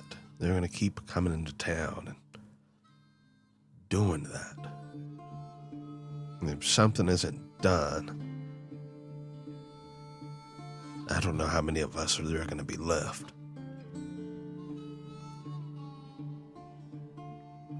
What if that white woman? It's tragic, but I mean, trying to raid a fortress of these people when, yeah, they can do that sort of thing. It's a bit above our pay grade, I think. That's why I ain't suggesting we raid them. I've got another solution in mind. Same as I've been doing. Ogun cocks an eyebrow. Rather than raiding them with intent on killing them or putting a stop to them, I was suggesting we sneak in, see if we can find your friend, and if we do, we bust them out. Puck will do it! He slams his claws on the table. Okay. I've read enough stories to know that no, any sort of stealth mission always goes wrong in the third act. But Puck can be sneaky. I mean, I can't. I can. Hey, Mom. I look And I. at Dirk and I make eye contact with Dirk. And the expression on my face, something about it to you, Dirk, makes you recall what I said about my job. That I have to take care of people.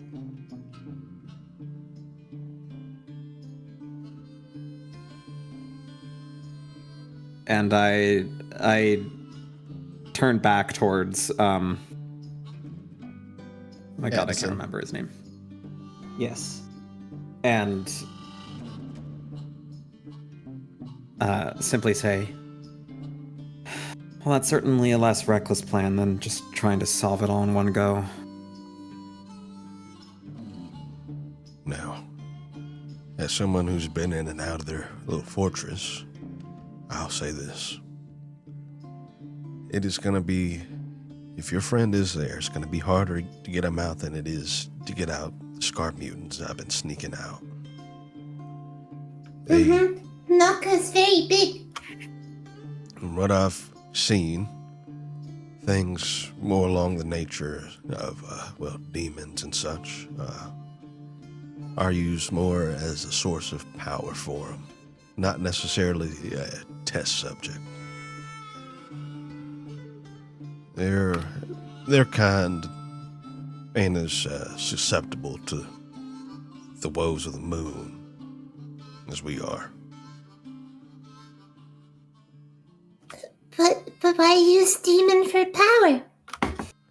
That's something I still don't quite have the answer to.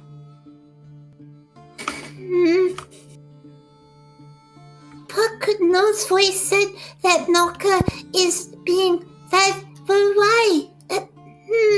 Well, I don't have definitive answer on this, but seeing as how your friend and mine both use magic as a substitute for what they naturally usually eat, my only guess is that something in the process of them digesting the magic gives them some ability to make something that they can use as a source of power.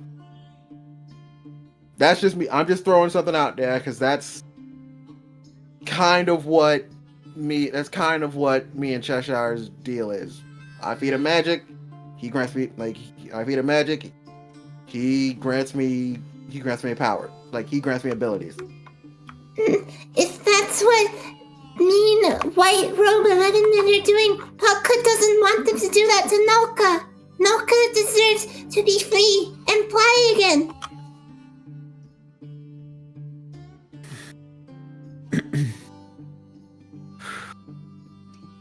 My only concern is, if we do find Nalka there, I'm concerned about the if we go through with this and we find Nalka there, my concern very much will be the state that he's in when we find him.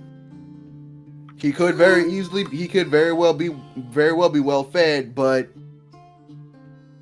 they might have done something to him to. I honestly don't know. Or the opposite, he could be very malnourished and Red feathers. yeah. Oh no.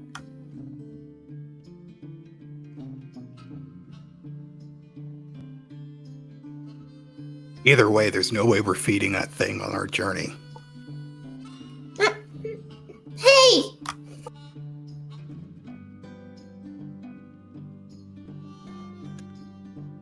If that thing won't eat one of my runes, then it's on its own. Dick, quit being a meanie!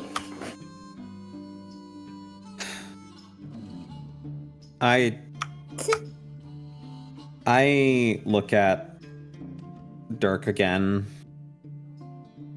and this time it's like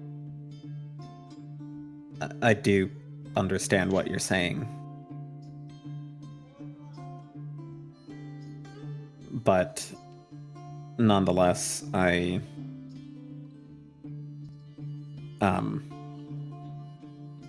the only thing I really say is I just wish we had a better idea if Nalko is really there.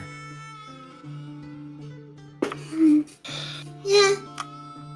White Robe 11 then said more than one fortress.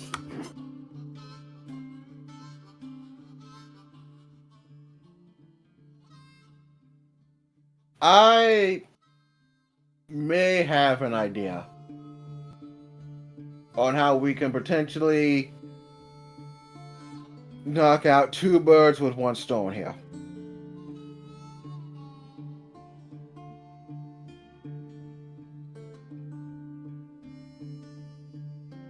Well, I would have Raises- I would have to set it up, and I would have to set it up, and I would have to confirm a couple of motives, but if all pans out, we at the very least would be able to like get in undetected, see the thing, and get out mostly undetected again. Okay. Pocket raises like the ears on his owl cloak. What's plan, Ogu? Well, there are some folks that are very quickly about to owe me a favor, and knowing them and how they like to do things. At bare minimum, they'd make a solid distraction. At a bare minimum, they could be proper backup in the event of having to essentially go inside and scout the place. oh, you mean the Bronze Eaters? Yeah, What's bronze? the type of metal pocket. White metal. Don't worry about it. Anyway, I mean, do you have the sheriff's gun? yeah.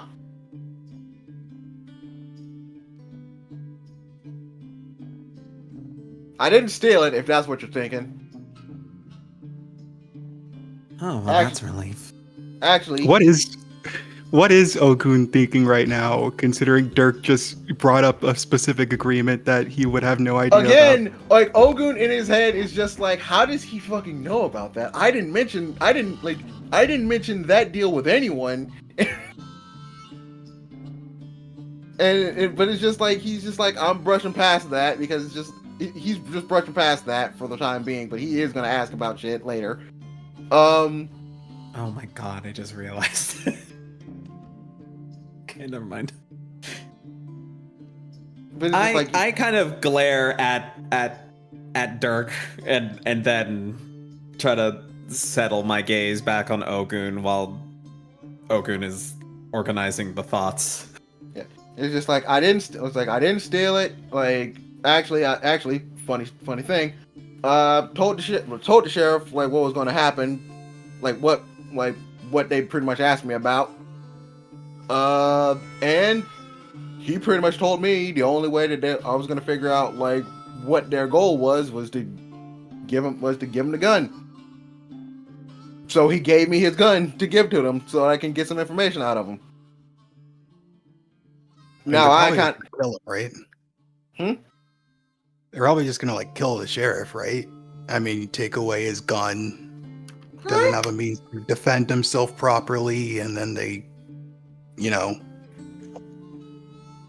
See, you would think that, but seeing as how he's currently dating another sheriff, I think that he kind of has his back covered. I mean, have they already moved in together? Are they serious about this? I don't think they've gotten that far, but just, yeah, anyway.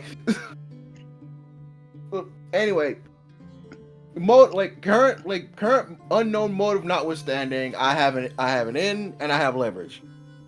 Best thing for me to do is to use both of those to try to see if I can sweeten the deal on my behalf a little bit. Good luck. If we're gonna get them to scope the place out, then could we please just go and do this temple thing while we, wait for their report?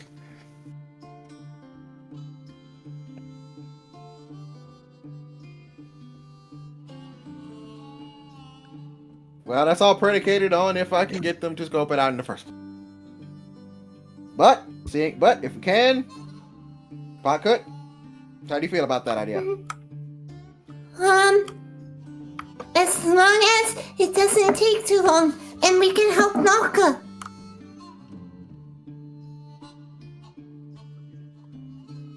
All right, then there's our plan. Let's go get this key from your grandma so we can get on with this already.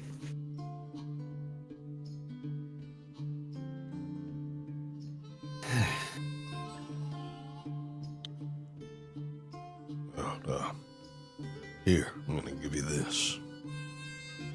And he will reach into his cloak and pull out a sending stone. Hey. And he Dirk will will hand grab it it. over. That way we can keep in contact. If you decide you want to deal with that fortress or you find another way, I'll be around. So I'll most certainly be making my way between here and there myself. Great. Sounds like a plan. Okay. Potcut promises to tell Buckman when Potcut and friends are ready. Alrighty. He'll nod and stand up. Well, best of luck to you folk. Same to you. Potcut's gonna hop off the booth, run under the table, and stop Edison and hug his leg.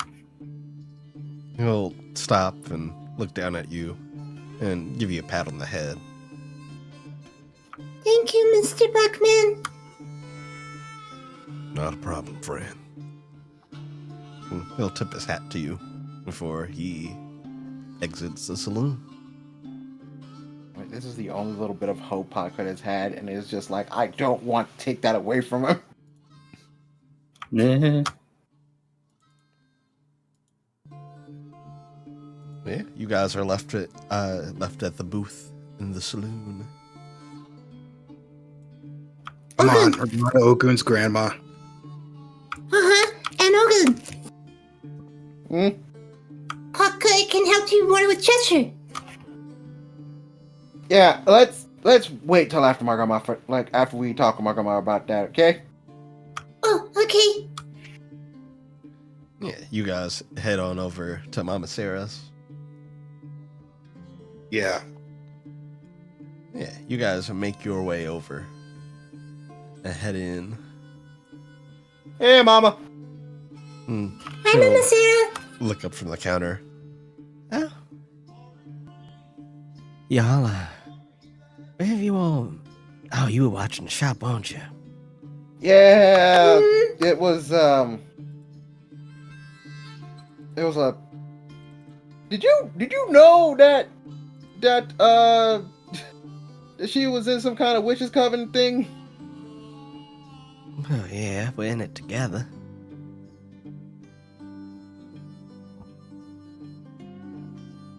So did you know that it was due for some kind of evaluation and we had to go through a whole thing with magical haunted house nonsense? I thought it was Helen's turn. Apparently Last Helen- minute readjustments, apparently. Yeah. Helen, she's on thin ice. Now, my question is, if Helen can skip that, why couldn't we? Helen No one has else a could do it. unusual circumstance. Very unusual.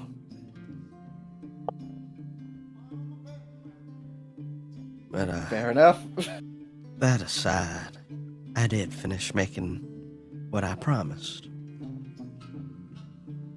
Yay! She will beckon you all to follow her to the back. I follow suit. And yeah, she'll lead you all into one of the back rooms where she has set aside on the table a little satchel, and she'll hand it over to you, Ogun. That is the vessel you're gonna need for what y'all are doing. It's a teardrop vessel. And taking it out of the satchel, you see this kind of long-looking glass vessel with 5 circular notches on it. It is very ornate, and you can tell that this is also very magical, very old magic. Oh, shiny and magic. That's gonna be your key. That's gonna get you into the temple of the first world.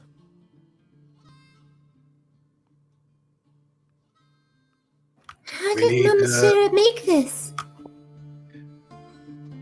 That's something that's been passed down through the family. Ooh. Something that I was taught to make when I was little. Takes a lot. I guess it skipped a generation or two when it came to me, huh? Ogun says, kind of like frustratedly. Yeah. You know, She kind of looks away for a moment. your mother was gonna teach you. Ah.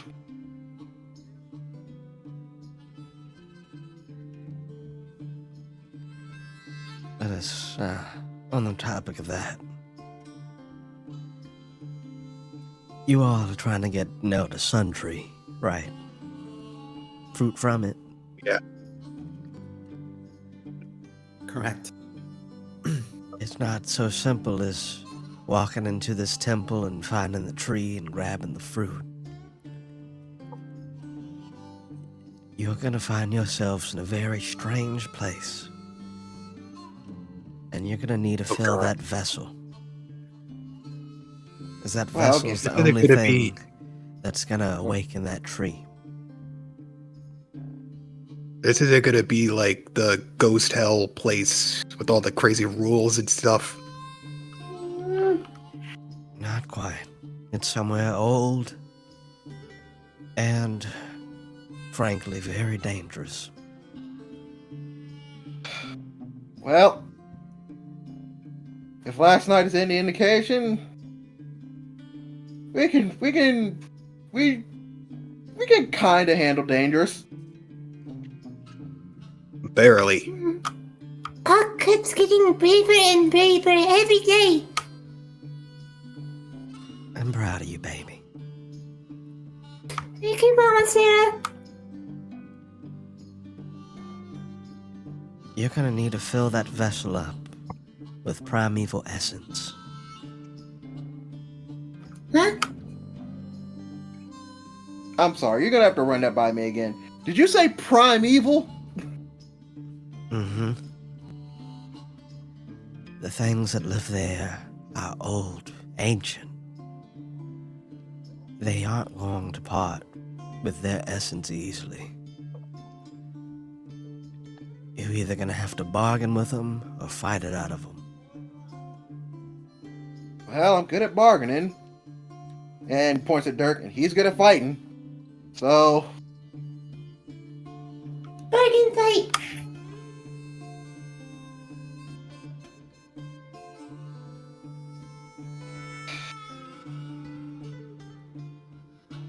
Well, best case scenario, we're able to completely and totally talk our way out of all of it with nary a problem. But given our luck, that doesn't really seem to be a thing to bank on. It's like it doesn't really seem like a thing to bank on. So I think it would be best if we make sure that we're properly prepared before heading there. If we're looking like we're about to fight our tails off. Okay. You have anything for your grandson to make him less frail?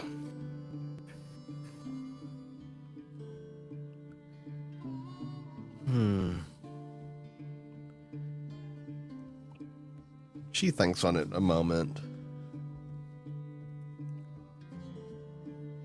I do, but it might not be your style.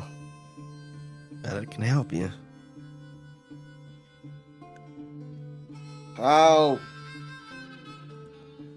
Just show me. And yeah, she'll step away for a moment and come back a moment later. And in her hand, she is holding what looks to be a shield.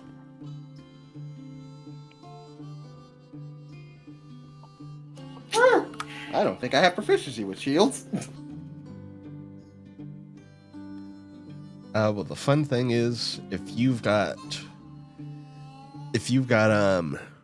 proficiency with melee weapons, you do. Well, there we go.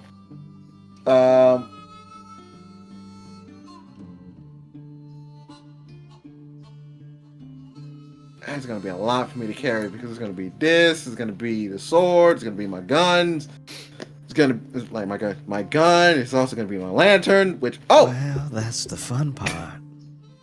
That's supposed to be a lot of stuff, Ogun. I only got 2 arms, Dirk. So do I. Mama Sarah will take the shield, and the innermost part of it she twists, and you see the filigree along the shield begin to glow blue as the shield levitates in front of you, Ogun. Oh. Well, in that case. There you go. Magic!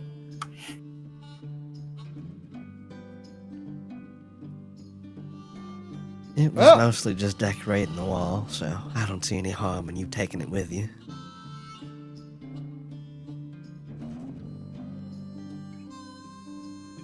Well. Got anything for the rest of us? Let's not get greedy. Can't just Don't give away. email me. Can't just give away Kinda the have store, to. but I do have something else for you. Here. You know Eddie Ruins teaching me is payment enough.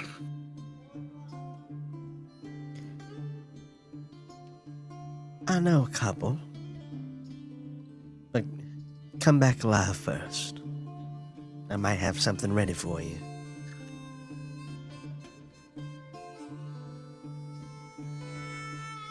And she will. Hey, let me first put this shield in there for you.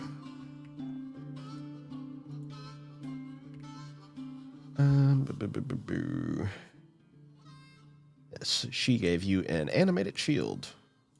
Woo! And all kinds of relics.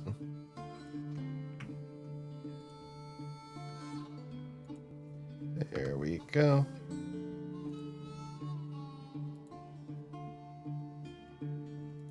And I should put the type of shield. It is a standard shield. But yes.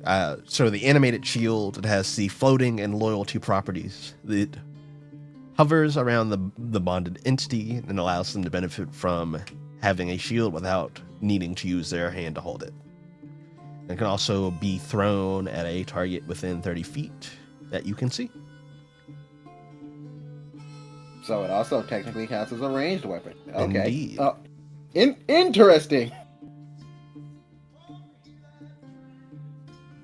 But yeah, she All right, will let's reach get into going, her guys. pocket and she will hand over 2 small stones as well. And I will put those in there as well. You might find some strange things while you're in that temple. These ought to help. Shed some light on what you find. She hands over 2 stones of appraisal. They are small magical stones that can be used on a relic or other magical object, making its properties apparent to observers. Okay. Will definitely be useful.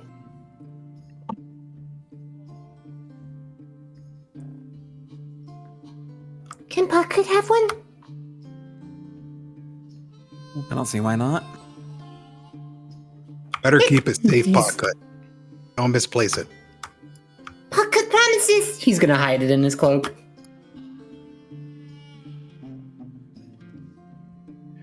Well, all right. Thanks, lady. Thanks, Mama. When y'all planning on heading out, you going now or you gonna go after your rest? I think it's probably best we go after we rest. We had a long night. Hey, Long.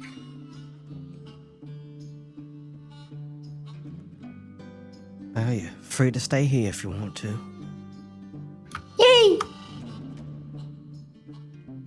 No thanks.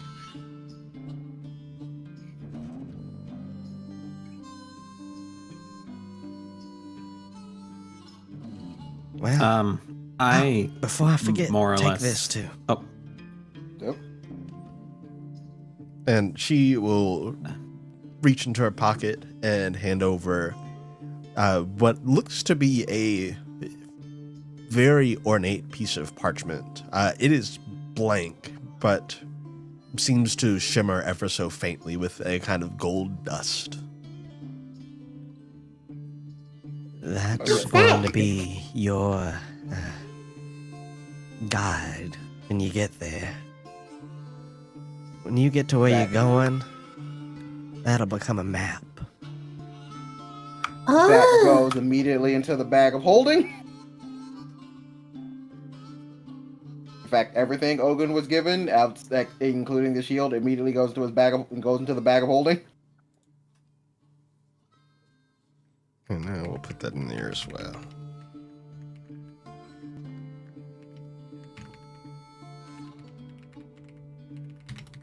do you have any coffee going? Yeah, I've got a pot or 2 on. uh-oh. Cool. And I will excuse myself to the kitchen and try to have some. Dirk will follow Gyro. Potcut will wag his tail a little bit under his cloak. Ogun, let's go practice. Yeah, all right, let's go. Yay! It trots behind him. Yes, you get Oh, the whoa. slumbering map. It is it's dormant parchment that becomes a complete map when presented to the proper space. Woo! Wait, where would me and Pocket go to practice? That is a good question. Potcut, like scratching under his chin, will go. Where is this place in swamp to be quiet and hidden? I don't think it's a good idea to go too deep into the swamp. Uh, But if Pocket and Ogun get caught, Pocket and Ogun in big trouble. you're not wrong. Okay. What about Oh, go ahead. old Hunter Lounge, the one that burnt down? It is far enough deep in the woods. Mm-hmm. All right, yeah, that's about right. That sounds good. Let's let them know where we went, just in case anything were to go wrong, or if we were to take too long, and we can head over now. Okay, Pocket will do it. Potcut is going to see if he can see Gyro or Dirk through the window. Yeah, you look, you see them getting coffee, I imagine. Yep. Okay, Potcut will close his eyes and his owl ears begin to wiggle like antennas, and he'll start communicating to Gyro. Gyro? Hot coffee splashes onto my face. Going to Hunter Lounge with Ogun. Bye-bye. The hell was Yeah, that, okay. Gyro? I had a guest in my head for a second. Anyway. Oh, who am I kidding? Anyway. I don't have anything to talk about. I mean, that Gary and shit was pretty crazy today, right?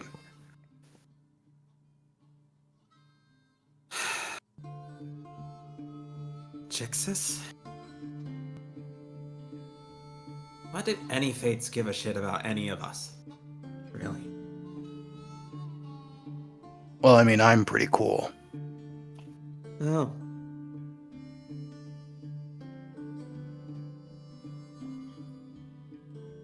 We already met him once before, as, you know, other Potcut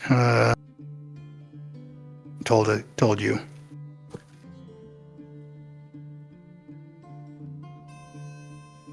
And I mean, we're kind of doing, you know, we're on a legendary quest to save the world from moon scars. Obviously, the fates are gonna have us on their radar.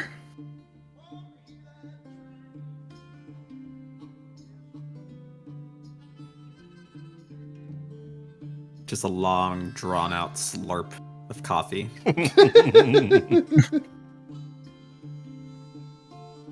It's very good coffee. Very fresh. Slurp.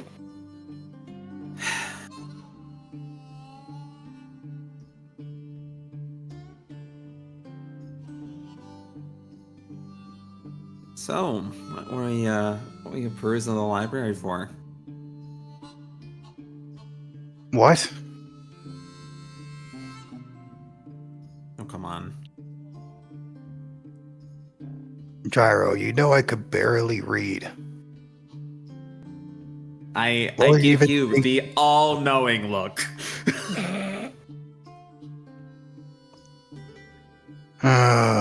Oh, yeah, whatever. Garen is probably just gonna tell you about it next time, I guess. No, I was just wondering if you were doing some research on me. On you.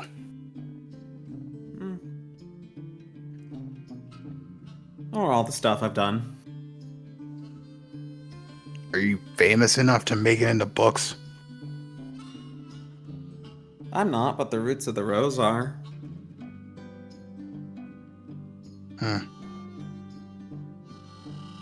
I mean, that's a good idea. I guess I'll do that next time. I shouldn't have given you the idea. Yeah, you really shouldn't. You know what? Be my guest.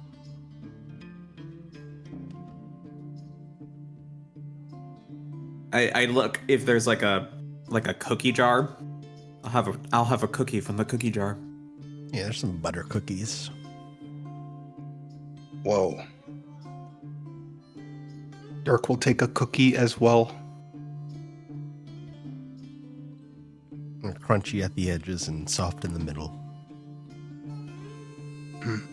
Dirk doesn't actually eat his cookie, though. He just sets it down on the counter and then takes the jar. What?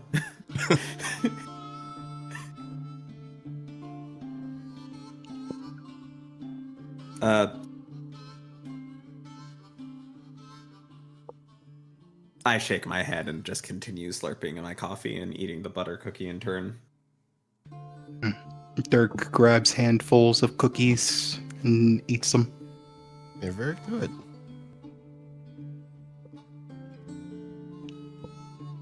Stealing cookies from my grandmother, the both of you. I only had one, and she offered. Meanwhile, Podkut and Ogun, you guys head over to the hunting lodge, or what was once the hunting lodge, yes? Yep. And every step, Ogun is getting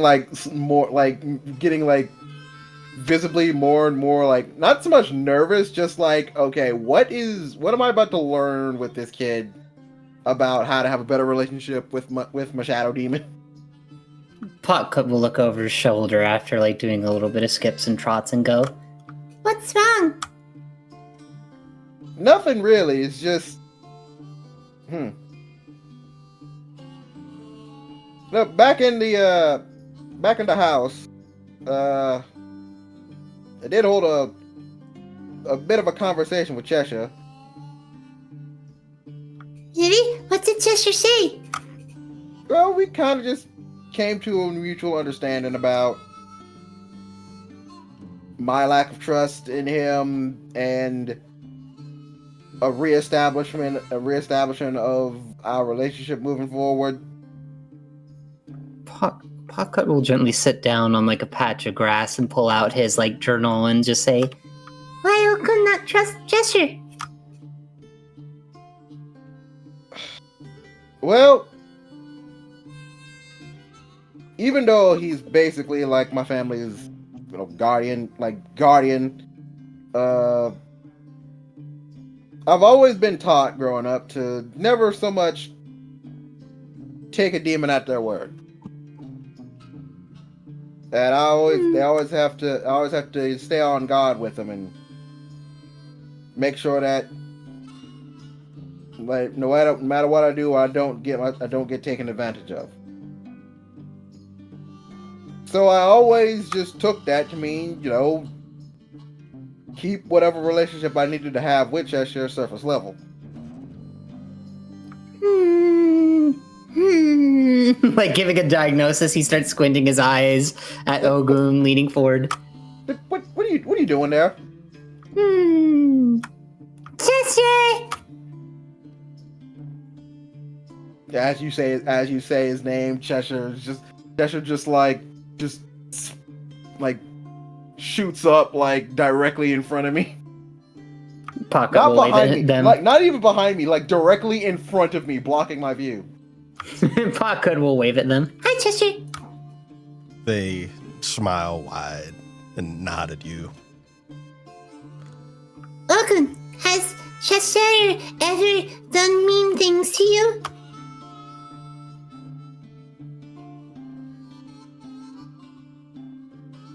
Well, it was the one time when we first encountered each other that he did kind of like threaten to eat my soul. Huh? He looks at Cheshire. Right. It is customary.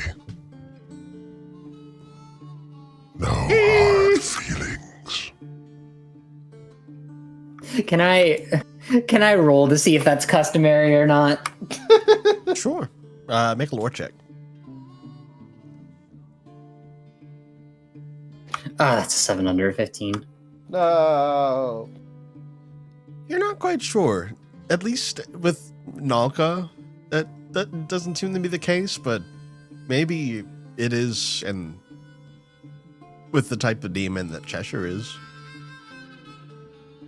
Well, Cheshire, don't be mean to Ogun. And Ogun, don't be mean to Cheshire. That's how you become friends. Paka will look inquisitorily towards Ogun. Ogun, does Ogun know Cheshire's sigil yet?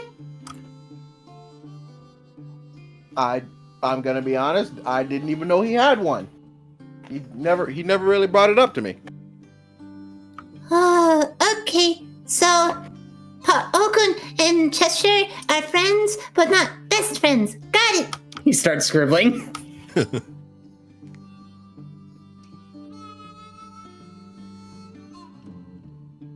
Cheshire, Yes. why does Cheshire not want to be best friends with Ogun?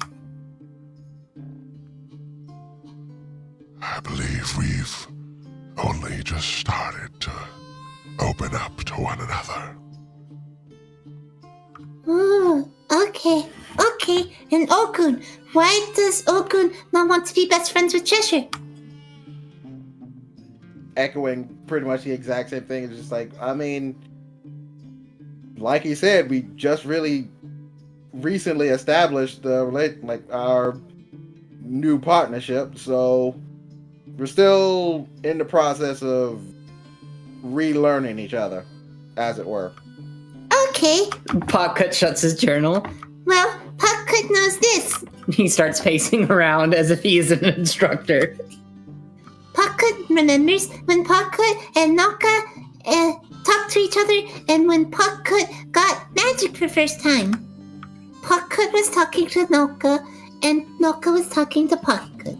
And Puckcut promised that Puckcut would feed Naka all magic that Puckcut finds, and then we'd be best friends. And Naka promised that if Puckcut eats Naka fed, Naka would protect Puckcut.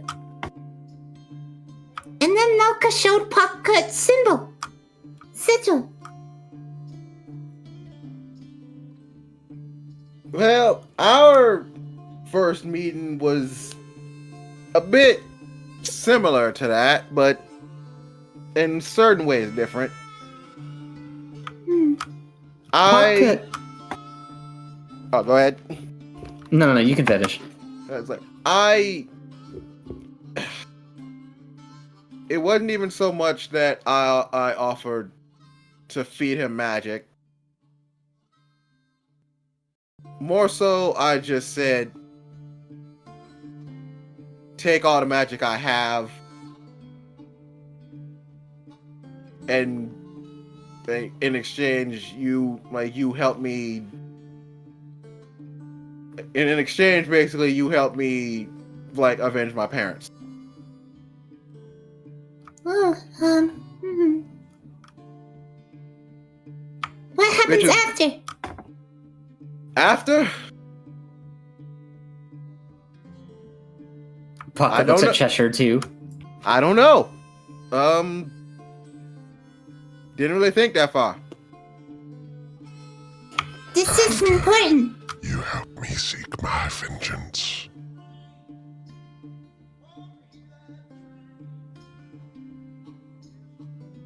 Right. That was the new establishment. After he helps me, I help him. Potcut nods and says, This is important for Ogun and Cheshire to be best friends and know each other. Potcut and Noka talk all the time and make sure Potcut knows how Noka's feeling and Noka knows how Potcut is feeling. That is how you become best friends and get better.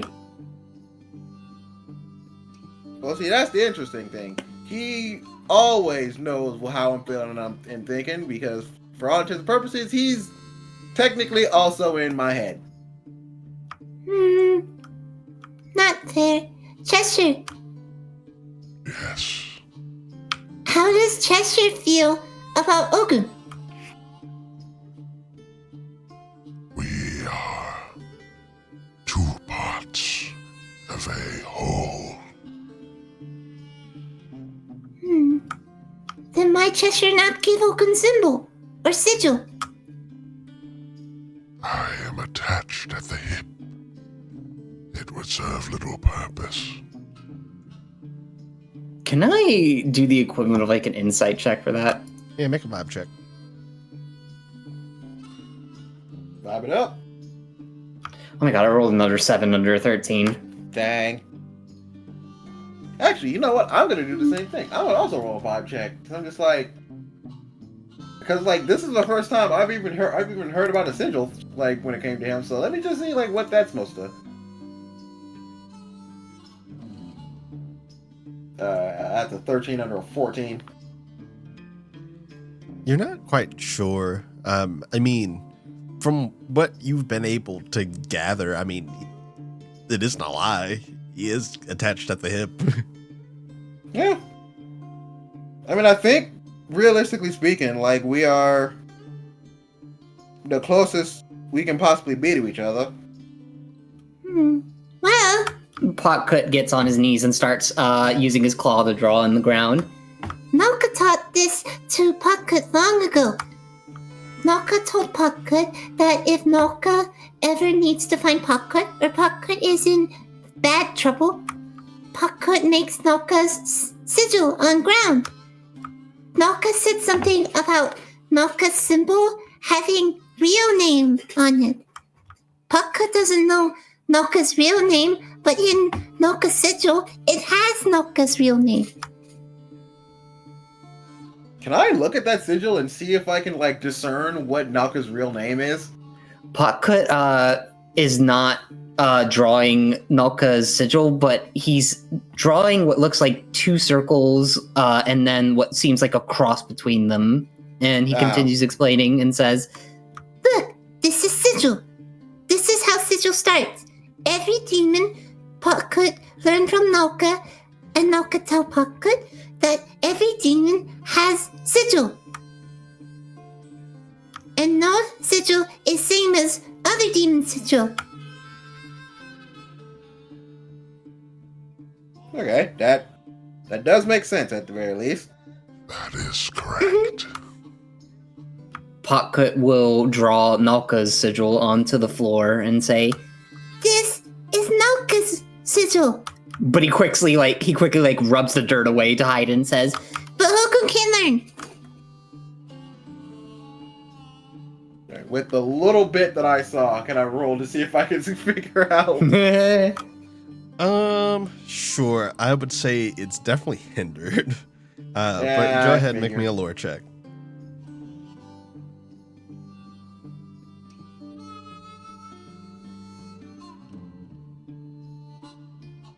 Oh! Oh! That's not getting it. Yeah, it was far too quick. Potcut will look up hopefully the Cheshire and just point at the dirt and say, Okay, Cheshire, your turn. Ogun looks at Cheshire. In time, I will share it. In private. Okay, Potcut will cover eyes. covers his eyes. Potcut, I don't think that's how that really works.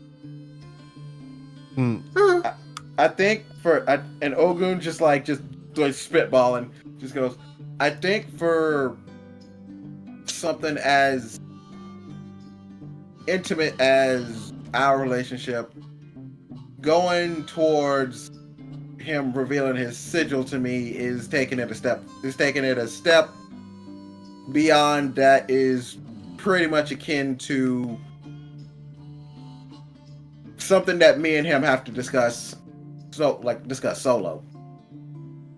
Right, okay, just like Pocket and Noka. Because Noka wouldn't want Pocket showing Noka's symbol everywhere. That means if someone had Noka's symbol, someone could take Noka's sigil and pull Noka over. Pocket, have you ever left Noka's symbol, just open anywhere? Shakes his head. Pocket makes sure to get rid of symbol every time. And you're sure no one has ever seen you make it? Uh-huh. Well... Bro. Boo. Nervously looks over. If I pick up on the nervousness, I'm also rolling like a freaking vibe check on that. Nah.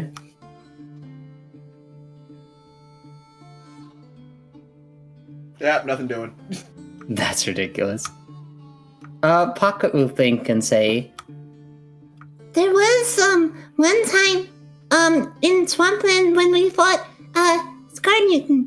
Gyro saw Noka's sigil on accident, but Pocket made sure that Gyro, got rid of and erased, Pocket's set page on fire. Now no one knows. Okay. And Noka disappeared way before you even met Gyro, so can't really say that he was the cause for that.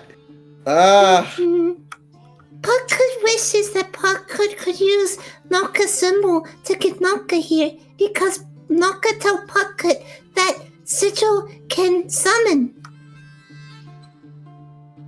But Pocket tried and didn't work.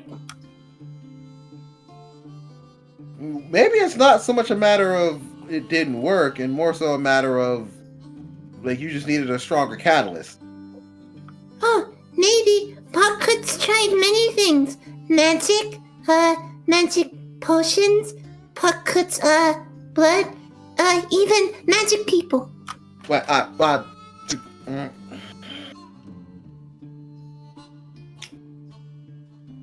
Ogun in his head is just like, I have to maneuver around that because I don't want to ask this kid too many questions.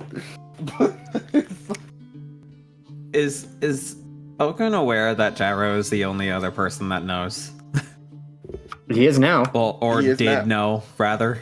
He is now. Cool. Okay.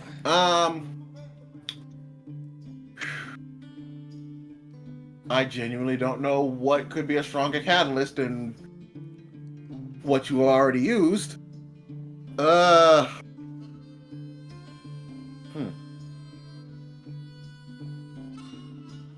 Cheshire, question: do you think you have any idea of what could keep a demon from being summoned by the sigil? Hallowed grounds. Huh? An area that is consecrated can prevent our kind from going in or out. That's good to know for that one particular thing.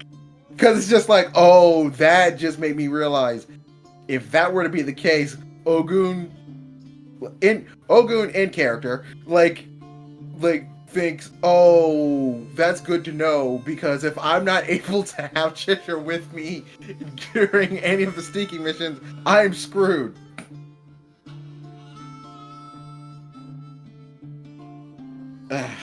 Alright. Well.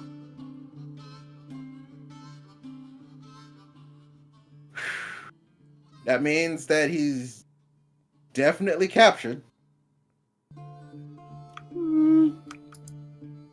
Pocket gets a little sad. Well, maybe there's something. Okay. I wonder if proximity could help as well. Like, maybe something could actually be activated if you were like close, if you were pretty much close by. Well, closer by than you were before. Puckett hasn't tried doing sigil in Broodwater yet. Hold on. Puckett is going to get up and start trying to make a 15 by 15 foot sigil of Nulka's. As you start, Cheshire speaks up. Wait. Footsteps. Oh, right. Oh, Ogun, like the second he says footsteps, instinctively puts Puckett behind him and like gets into like a ready stance. And Cheshire sinks back into your shadow. And yeah, you do hear footsteps nearby. And you hear voices. Did you see them? When do you think they're gonna stop pegging? Quiet. And you would recognize Bronze Eaters. That Russian ass voice. Yeah, it's just like, okay, it's just like, Puckett, stay very quiet, stay very still. Puckett is gonna look. Did he complete his symbol or not? No, I imagine you just started it. Oh, thank goodness. Puckett sighs in relief. And you see the Bronze Eaters. They stop. One of them notices the two of you and elbows Vulcan in the stomach. Well, there's our man of the hour. They begin to make their way over to you. Vulcan? Ogun. Have you been able to retrieve what I've been looking for? Before I answer that question, answer mine. What do you need it for? I suppose there's no reason to hide it longer. They plan on fixing it up. Ogun cocks an eyebrow. He goes, fixing it up. Well, beyond that, enhancing it quite a bit. Why did you need me to steal it in order for you to do that? You could have just asked him. That's the thing. We did not want him to know that we were doing something nice for him. Right. Bad on our image. I'll do one more vibe check to see if he's lying. While he's doing that, just behind Ogun's legs, just confused. Why? What? But being nice is not a bad thing. God damn it. I mean, I do technically get a fate die back because of my boots. That's good. Yeah, you can roll your fate. 2 or higher. Oh, let's go. Nice. Despite what he says, that wasn't a lie. Huh. Well, all right. That's what you want. Like, if that's actually the goal, then. And Ogun just like reaches into his bag of holding, and like with a flurry, just like presents like Sheriff Gruff's revolver. He'll examine it. Get the box. One of the others brings over a chest and cracks it open, and it opens into what looks like a portable workbench. You just lug that around with you everywhere? No, we were setting it up as we were planning to meet you here, but you got here before we did.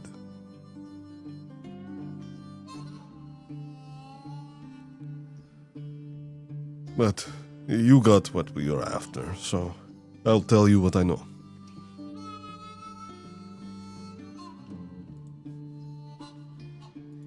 Ogun relaxes a bit. Not like lowering his guard, but he relaxes, but he like untenses up a little bit. You see, as this is going on, one of the others disassembles the revolver, and from the chest that they have, from the bottom most part of it, they pull out a series of very ornate and magical components that they begin very skillfully integrating into this revolver. It is meticulous, and it is honestly scary how impressive they are at doing what they do. The individual working on it is a very much a runt. He is a gnoll. He is quite small for a gnoll. Does he just happen to have a pair of goggles on his head and one with a freaking reticle on it? He does have on goggles. His own goggles and a very big pair of safety gloves. Mm-hmm. All right. But yes, as promised. Now, we both know what happened that night. And again, you have my condolences.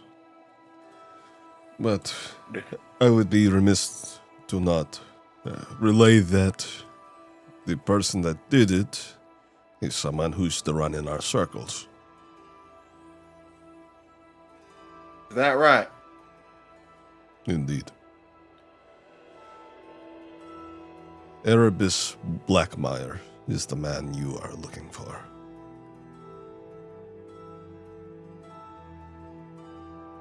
And I got a name. Albino Scales Saurian.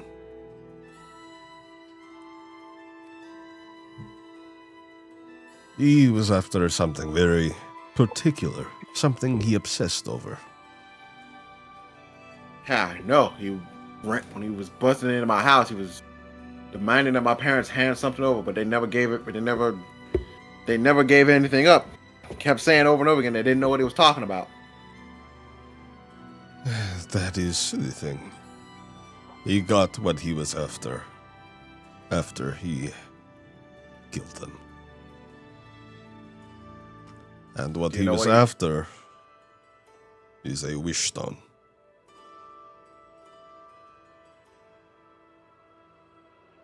Is that right? Indeed. I don't know what he did with it. I don't know if he ever used it. He may even still have it. But once he got what he needed, he turned on us as well. And we haven't spoken to him since.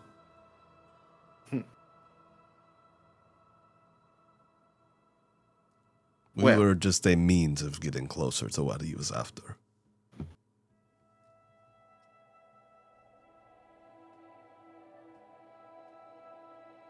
Well, because of that little incident with him wanting a wish stone, I've endured a good amount. So, for his sake, if he has it, then the vengeance will be swift. But if he doesn't, and if I find out that he spent that wish stone on some fool thing that any man with a decent brain between his ears could have spent working on, could have spent working a little bit just to get what he had. And as he thinks about what he wants to do, like Potcut and Potcut, you notice Cheshire, you notice Cheshire under Ogun's feet, it's kind of hard to describe, but it's more so you see his shadow start boiling. No, Cheshire, no. He tries to whisper to them.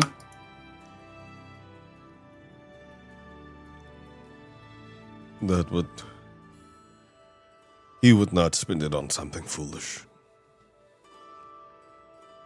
Erebus is not a dumb man. Quite contrarily, he is very cunning. With all due respect, I've seen many a cunning man do stupid things for stupid reasons. He has a purpose. I don't know what that is. He never divulged as much to any of us. And I trust you know how dangerous he is.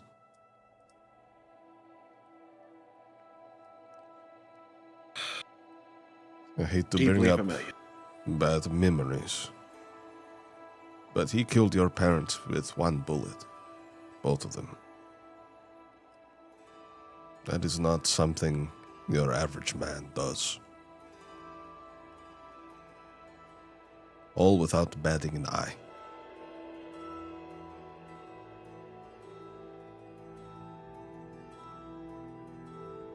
For your sake and mine, I hope you do find him. I hope he gets what he deserves. Well, if I have anything to do with it, he'll get that and then some. But I can say right now that I appreciate the info. And I appreciate that you folk ain't gonna do anything untoward with Gruff's gun. Not gonna hold you. I was a little anxious, wondering what you guys had planned out. That much is understandable. Given our track record. Perhaps that is not unwarranted. But for how much we avoid him, Gruff has done many a good thing for us. Had someone else been in power, in charge, we would have likely been executed long ago. Well,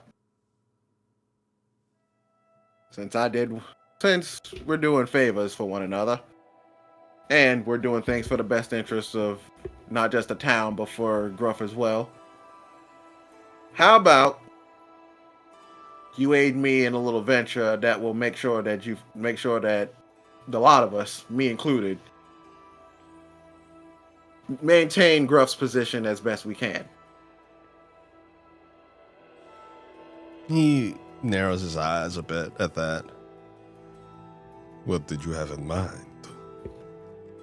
Well, I'm sure you didn't miss the little dust up we had in the courtyard a day ago with some religious folk. I didn't. A lot of people don't remember why they were there. I do. Yeah, well, recently came into some info that seems to relate to them. Some of them got a thing in their head where ever so often they come down, take townsfolk up there, experiment on them, turn them into scar mutants and such. Me, my friends, and a certain bugman bounty hunter had Yes, Smog, I know him. had a good bit of an idea of where they held up, but we want to make sure that we had a way to get a good idea of not just their numbers, but of certain advantages we could have going inside. I say that there's potentiality between the two of us that we can do this one mutually beneficial thing. You folks scout it out, see what advantages can be taken care of, and how swiftly they can be taken care of. And I promise that seeing my better relationship with Gruff is in the public facing, that you folk are seen in a more pleasant light than you are now. I don't know about that. That being I mean, said, it couldn't hurt. Go ahead, Red. Puck would like to gently peek out of, like, behind Ogun's legs and speak up to Vulcan and say, Please, Mr. Nooseman, Puckhood's best friend might be there, and Puckhood needs everyone's help.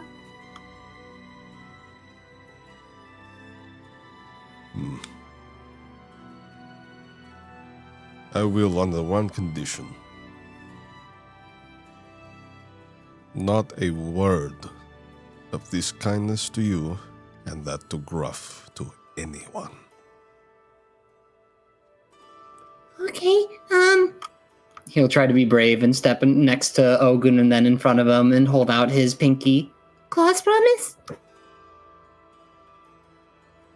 He kneels down and he will extend a pinky.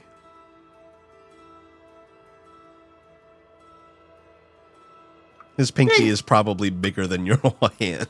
Way bigger, yeah. Absolutely. But he'll still try to shake it. Good, Claus promise. Alright. You having a card? So, boss, we going in and cracking some skulls then? No, you idiot. Espionage. For that reason, I personally will not be going inside. Espionage is not my strong suit. But I will get a team on it. That's all I ask. Thank you. You know, boss, you kind of getting... You seem like you're going soft on me.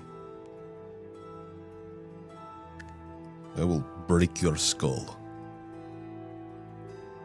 And I'll hold you down as he does it. And the knoll that was working on the gun looks up from what he was doing. He holds up the revolver. It has gold accents on it now. It looks very ornate, very expertly crafted. The fact that he got this done in a matter of minutes is mind-blowing. Orgun inspects it and just goes, huh. How much can I pay? Huh, like, looking at this, how much can I pay y'all for a bit of an upgrade job on someone else I know? Benny, that is up to you.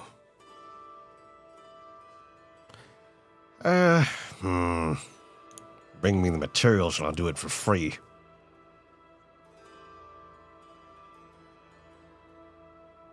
I'll hold you to that.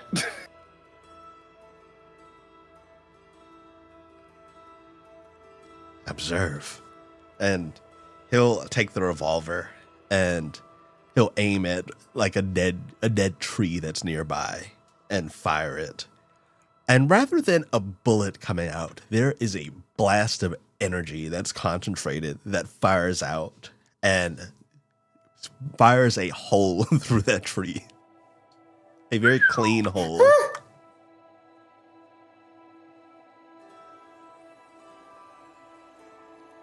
Oh yeah, he's gonna love this. So what's the plan? Are we sneaking it into his? Are we gonna sneak it into his room? Don't worry about that. I have an in. I'll leave it in your hands then.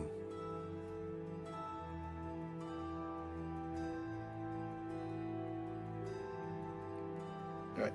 Happy trails, folks. To you as well. Bye-bye. We'll be in contact. Of course.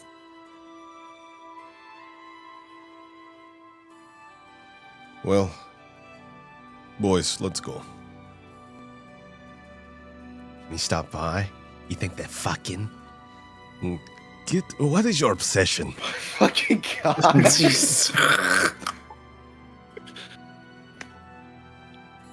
They walk off. All right, and as that, I just turn the podcast and I just go, see, I told you. I'm an amazing negotiator. Okun is really good at these things. Yeah, well, you learn to be when your entire life up to a point was learning how to sell stuff to people. Okun? Hmm? Pop will hug his legs. I pat him on the head. He doesn't let go for a little bit.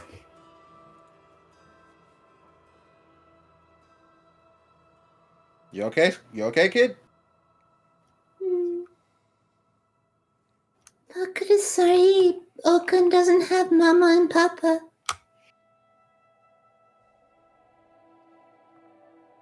It's all right, Pocket. Really. And I'm gonna roll to keep my composure. Yeah, go ahead. Make a composure check. Nat 1. Ah, damn 19. it. Son of a bitch. Yeah, you're able to hold it together. Just like on the outside, he's just like he shows very much appreciation. On the inside, he is bawling. Okay, well, Pocket will show you more about Sigil and Nalka another time. Lesson's over. Yeah, it's been kind of a busy day, so I think that's a good plan. Just remember, always talk to Cheshire and have Cheshire talk to Ogun. I'll be sure we have nightly conversations. Yay! You hear that, Cheshire? I'll hold you to it. Not using my words against me. Pocket can't wait until Nalka gets to meet Cheshire. Pocket thinks Nalka and Cheshire will be best friends too.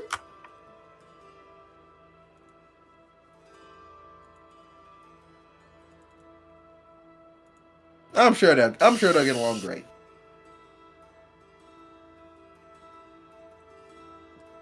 The two of you heading back.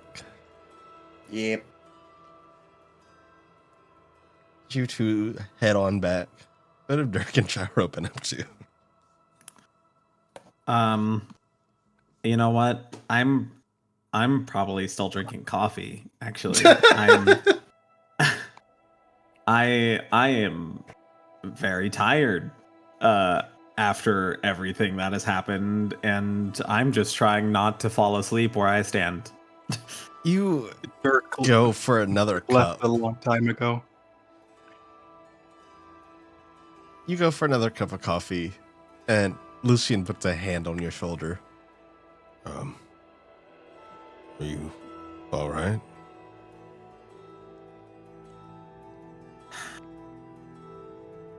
I'm just tired. Oh my fuck! I just realized we never checked in on Lucian after his first moon bloom. How are you? I'm fine. Why?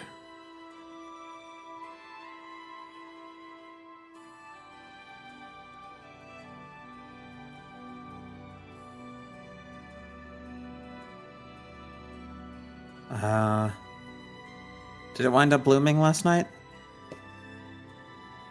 His eyes get wide for a moment. Yeah. Spoke too soon, huh? I thought I was prepared. I honestly was a little shaken by what I saw.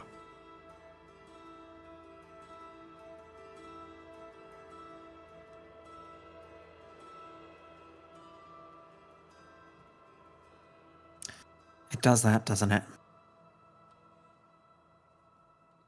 I've never heard a noise like that before.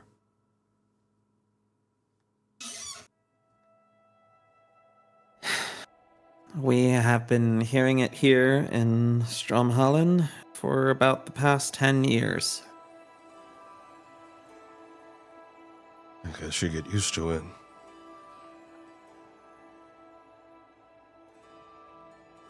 You don't.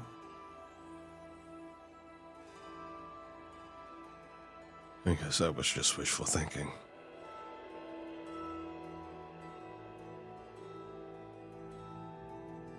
I think that's okay.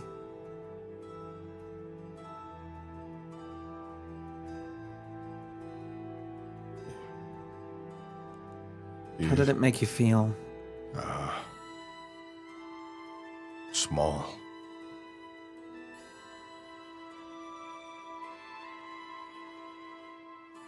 I nod and continue to pour myself a cup of coffee. Small. Anything else?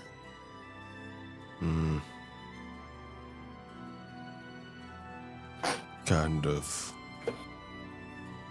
sad. Sad.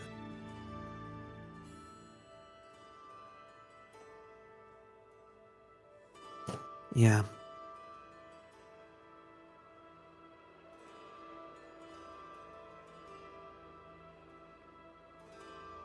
I always wonder if it means something. Do you think it knows what it's doing? You know, knows that it's hurting people?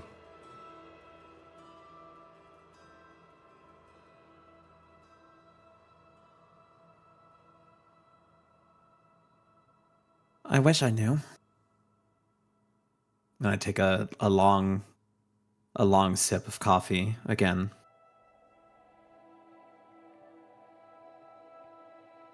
It would help me feel less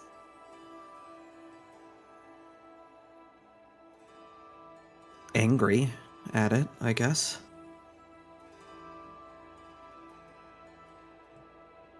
With what we're doing, maybe we'll find out. Maybe. Yeah.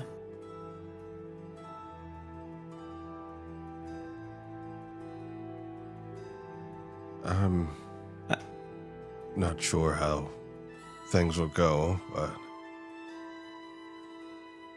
I'm gonna do my best to keep everyone safe. Well, that's all we're hoping for, really. And I give Lucian a grin.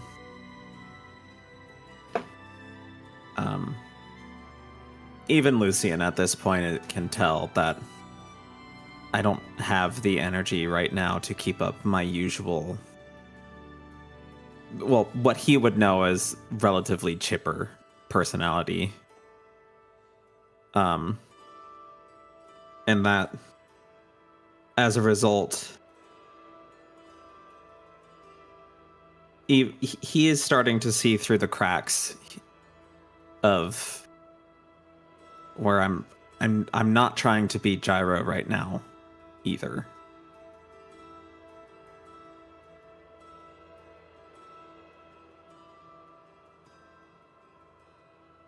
Not trying to be the person I was, but I'm not trying to be Gyro. Is something on your mind?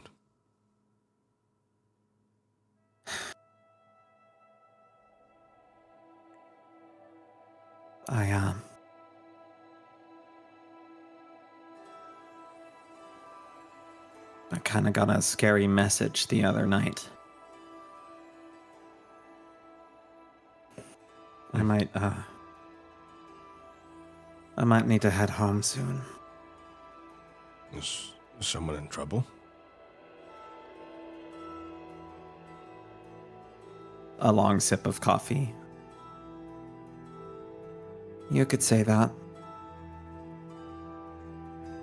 You said you were from up north, right? Yes. City called Rycote. Years ago, I remember that city was just established as the capital.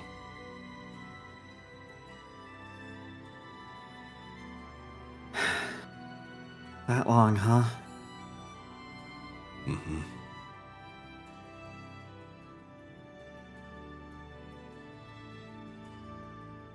Was there a Frost family? He thinks on it.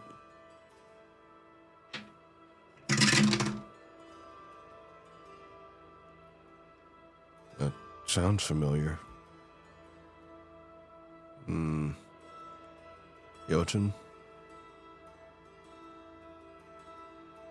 Jotun.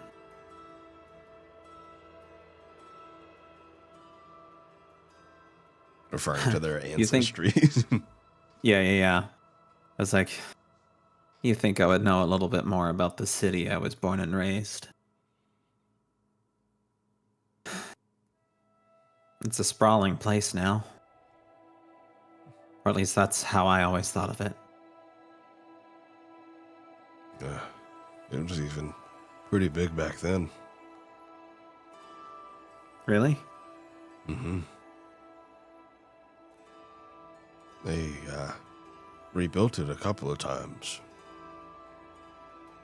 They initially tried to tunnel underground and have a lot of the city beneath the surface of the ice. But it didn't go well. They found something down there that they wish they hadn't.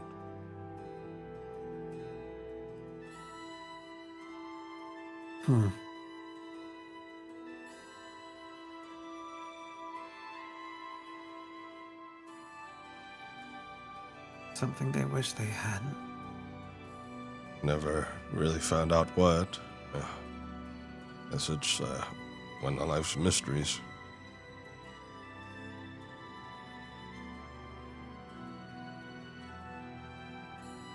I take another long sip of coffee as I think about what could possibly lurk beneath the city. If it's still even standing on its original, foundations, or the same location, at least. Give me a lore check. Hindered. Hindered lore check. And we are doing 2. Excuse me. Oh, Huh?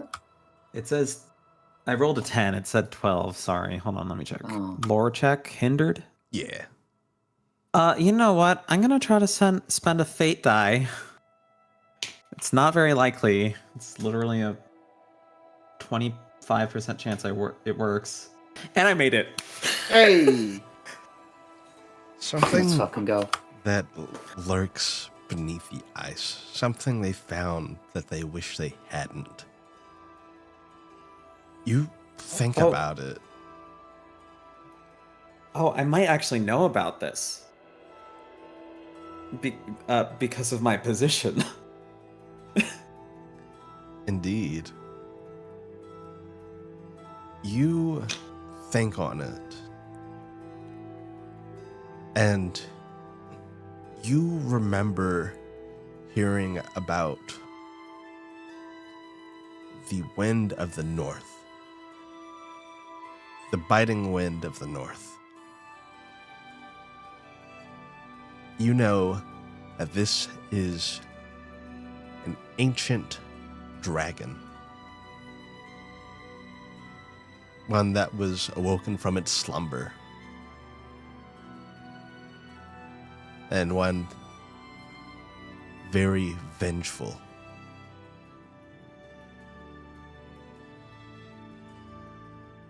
Its stories were passed around in Rycote mainly by a few select bards here and there. But that is definitely something that stuck with you.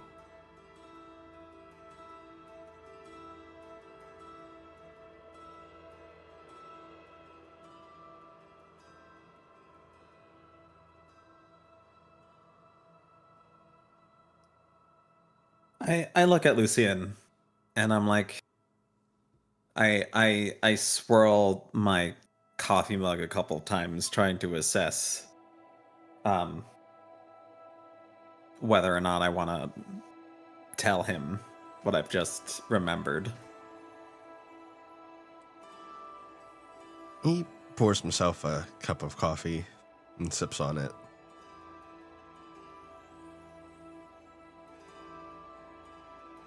I actually do know what it is. Oh, you do? But if I told you, I'd have to kill you. No. That's serious? Long sip of coffee. Long sip of coffee.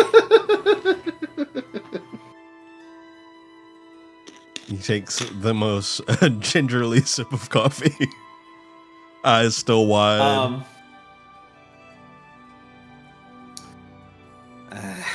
I don't know if it's capital punishment level, but yeah, I mean, it would be bad if random people knew. It's a good thing I'm not a random person. No? Yeah.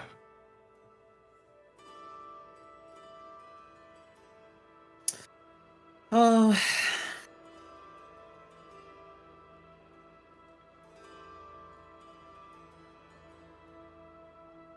Well.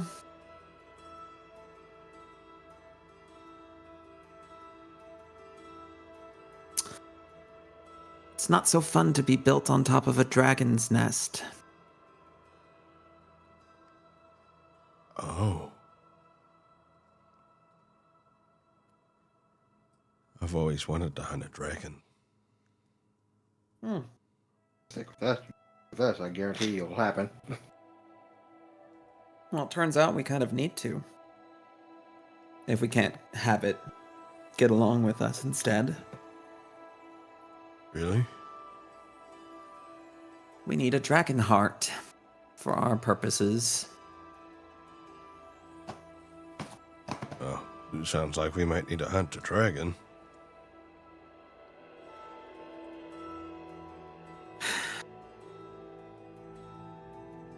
We sure might. And unfortunately,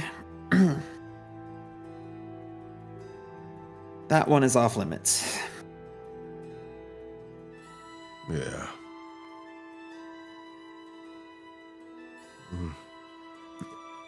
There's too many people in danger.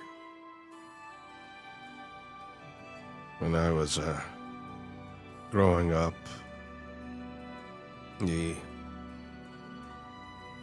some of the other huntsmen of the guild always talked about the power that dragons had. How they can shape the laws of magic to their will in ways that no one else can. It's really interesting. That's part of why they're so dangerous. They're unpredictable.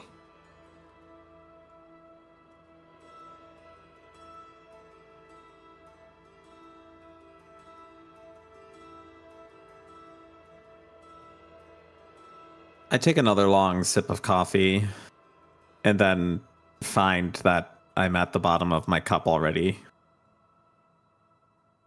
And I walk over to perhaps a sink or something and begin washing the cup thoroughly. Or the mug, I guess it would be. Yeah. and something about its title. I can't remember what it was. The Biting Wind Something of the North. Biting Wind of the North. Of course, I would get fixated on its title because I'm the wind guy. But it does, like, briefly occur to me, like,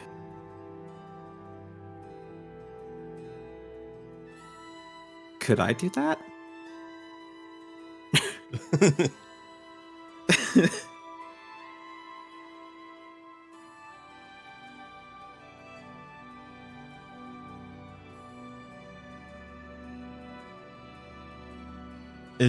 In any case, as you're washing this mug out and thinking about everything you just discussed,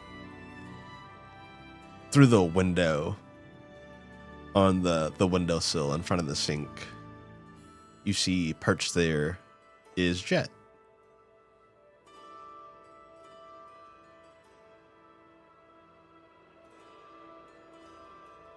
I should probably... And I will set the mug down and I will walk outside and around to the windowsill. And Jet... I assumed it wasn't an openable window for some reason. You could open the window. In that case, I am just going to unlatch it and swing it open whichever way. Yeah, it opens outward. But Jet's able to kind of flip back and then fly in and perch. Mm-hmm. And you see Jet has a very sorrowful look on his face. Uh-oh. Sorrowful. As though regretting the departure that was forced upon him. Uh-oh. Oh, I see.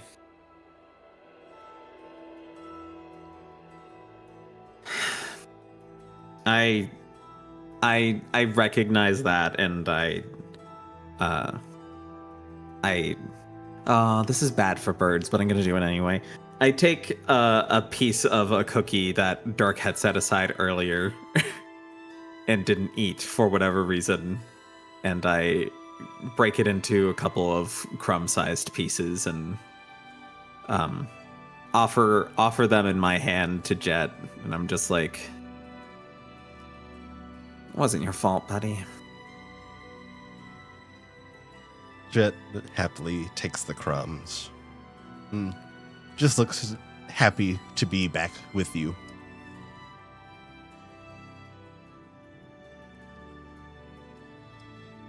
It's a very loyal companion you have there.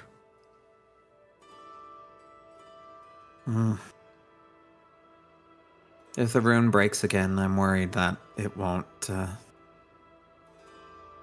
really turn out that way unless we actually forge a bond. I know a thing or two about forging those kinds of bonds. I have one of my own, actually. Lucian, you see his eyes glow for a moment, and the specter of a Mothman appears over his shoulder.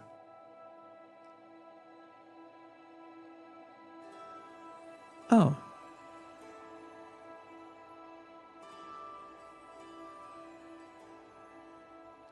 He's mine.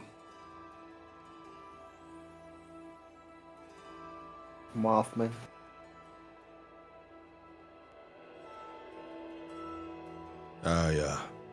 I've been on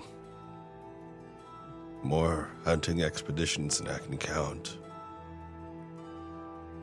He's the one I couldn't bear to kill.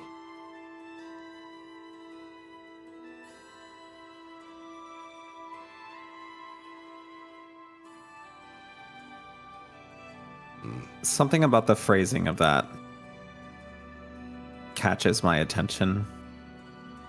Can I roll vibe, I guess, Sure. to try to suss out any, like, more specific meaning than that?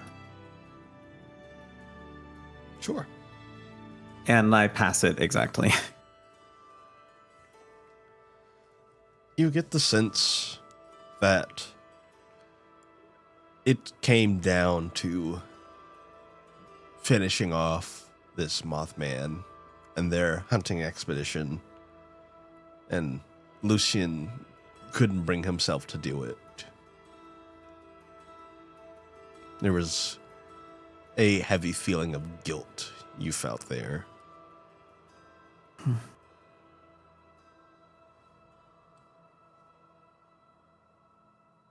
So you showed some restraint and made a friend? Mm-hmm.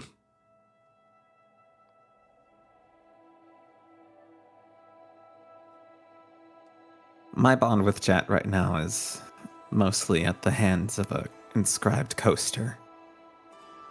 I pull it out of my pocket. Never thought I'd see a coaster with a rune on it before, but yes, it's portable.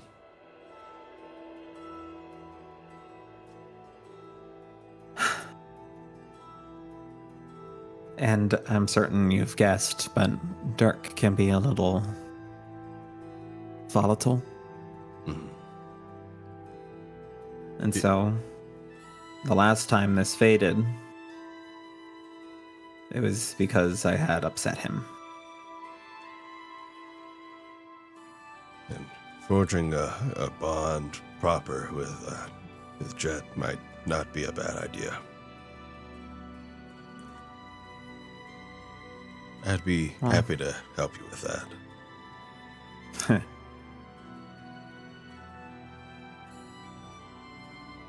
The rune itself certainly has some uses. I've already thought of a few.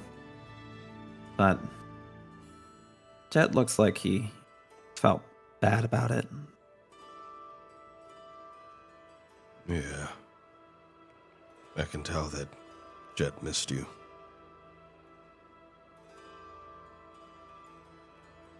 It's only for a day, buddy. We are going north to get to that temple. There's a little place along the way that I might be able to help you form that bond with Jet at. Sounds like a plan. All right. Speaking of which, did we have any preparations we needed to make before we head out?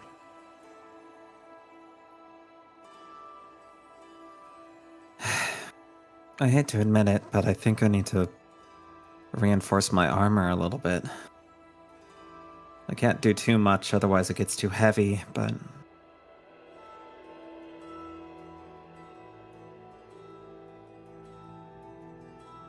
I might have a solution for you.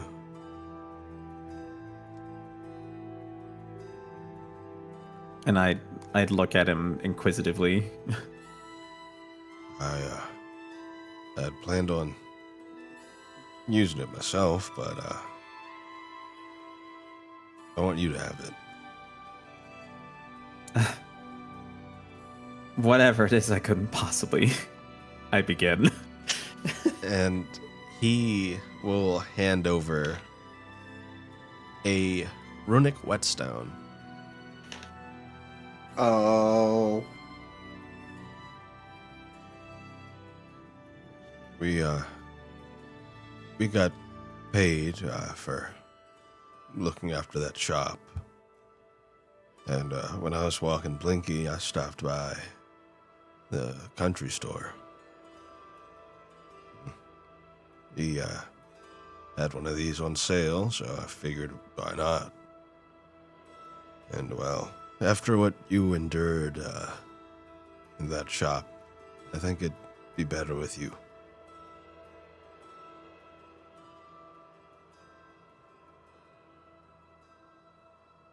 I kind of...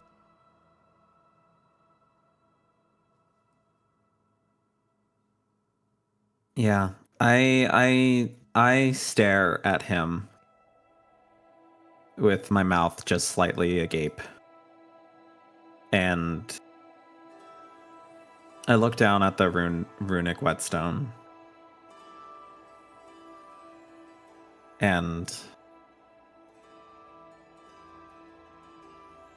I mutter something under my breath.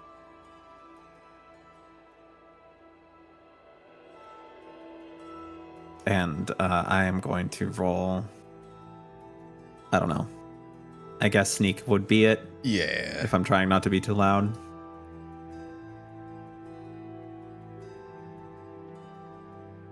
I failed. But that's okay. Failing is more interesting. Lucian hears me say under my breath,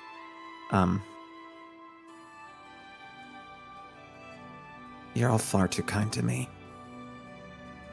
And I take the stone.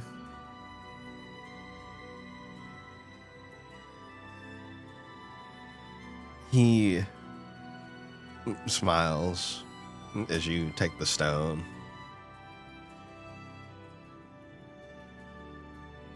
Thanks. Of course.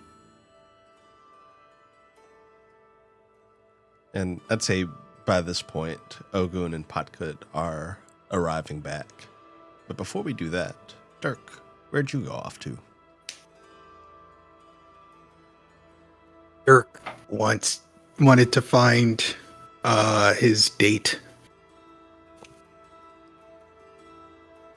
You search around, and you would find him in the saloon. Just sitting, having a drink.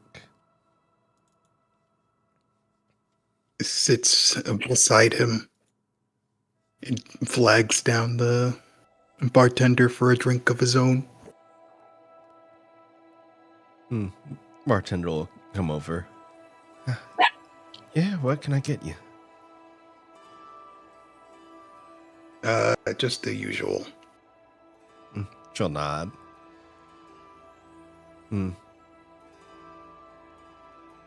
Russell look over at you.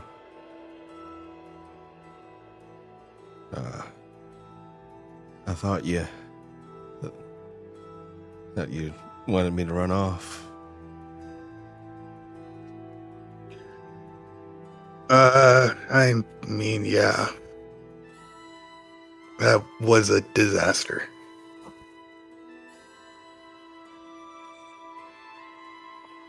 That's all right. Look, I'll just be straight up. I mean, I'm just not in the right, headspace for something like this. I'm on a whole quest, so it's not like we could have gotten anything more than a single date.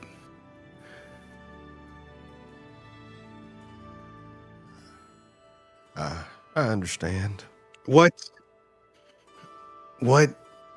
I'm curious. Why did you ever say yes in the first place? He scratches his neck. Well, I like your confidence, and you don't look half bad, I mean, yeah, I'm very handsome. He smiles. See? Exactly what I mean. Are you,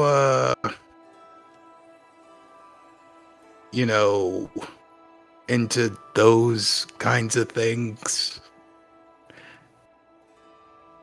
What do you mean?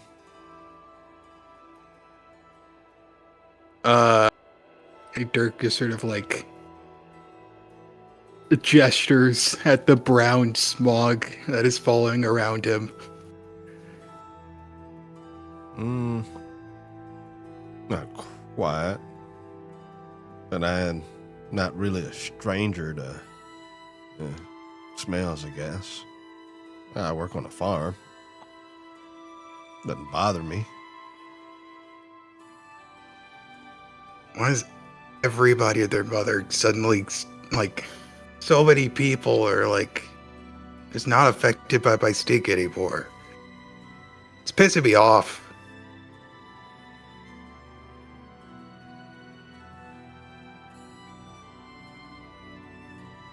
Maybe you should try stinking the other way.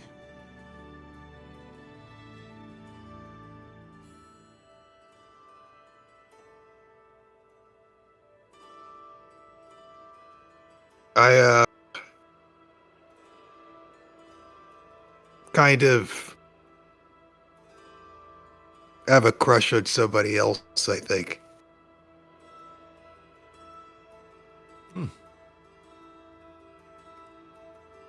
Well, I wish you luck then.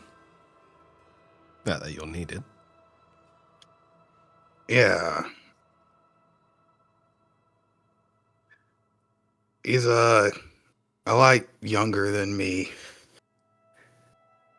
But I think it will work out.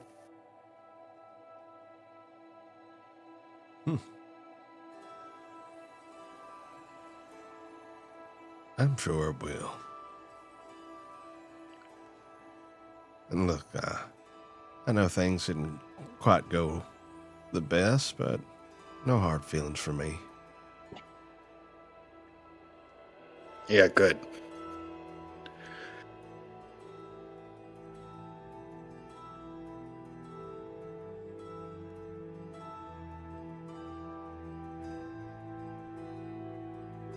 I hope you can, find someone of your own. I'm sure I will. A lot of fish in the sea. Yeah.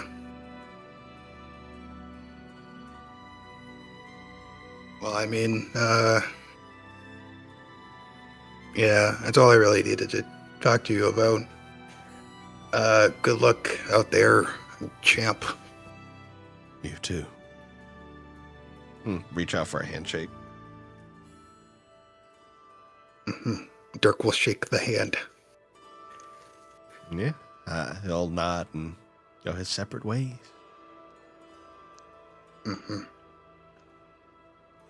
Dirk heads back to Granny's. Yeah. You all reconvene. Podkut and Ogun coming back from all of that that has happened. Walking in on Gyro and Lucian still in the kitchen. I think I've probably by this point started holding the runic whetstone up to the sky or above me, like, okay, so how do I even use this thing? For God's sake, y'all have been in the same spot since we left. What's that? A gift from Lucian. Dirk is back here too, right? Yeah. Hi, Dirk. What? Why is Lucian giving you gifts?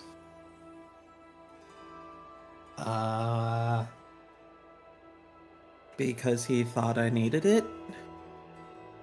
He is allowed. Yeah. Didn't you say that we need to get Gyro some tougher armor? I mean, yeah, but That's what this will do. I take off my jacket, and it is at this point that everyone else realizes that the inside is patterned with leather. Ogun's not surprised by this. Yeah, you knew. Dirk has Dirk has a far off look in his eye.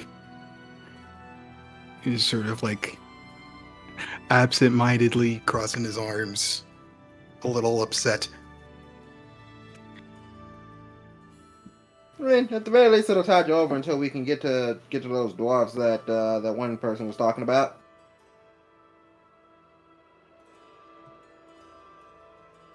Yeah, if there's a good armor smith, it's gonna be the dwarves and Yarn.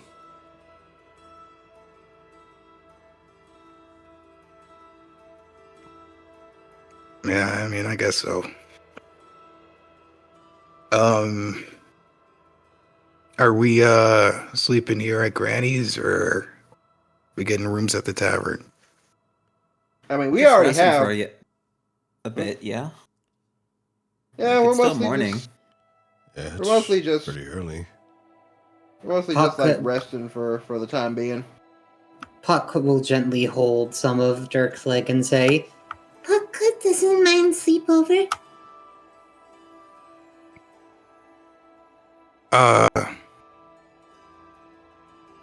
I mean, Ooh, why can I don't do you something? just stick with Ogun? Okay. Lucian? Yeah.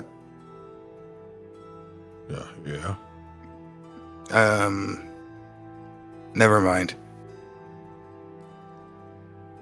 Well, what are we gonna do to pass the time? I bet I could find a deck of cards somewhere. First, I I was want to get this just- thing. I was just about to say I can show y'all how to play spades. Boo. You guys are boring. You play for money. Puck You wanna do doesn't that like trading? Chinese. If we're that boring, you can just go to the lavender room, you know. Oh my god, you're right. And Oh, I, and I Lucian, like, you, Oh, and yeah. I Lucian, like. do you wanna go to the lavender room with me? People have gotten like way hotter over the years.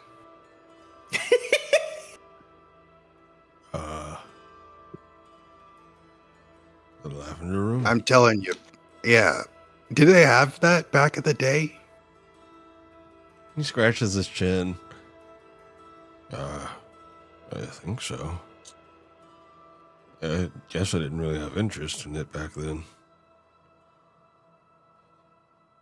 Well, come on, let's go. You could tell me all the differences. Sure. Yeah, have fun. Bye-bye. With their whetstone, I'm in the leather padding. I'm like, so do I just, and I place the stone against the armor. And as you do so, it's as though the stone becomes a magical liquid. It fuses with the armor, and you feel it. You feel this magical essence reinforce the armor. You see a series of small sigils kind of dot across it for a moment before fading.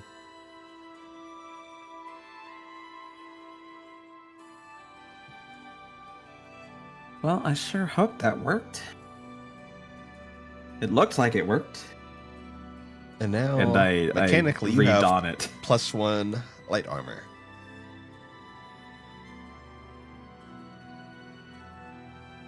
Which means the harm threshold bonus it grants is increased by 1, and you get a +1 to defense checks against attacks.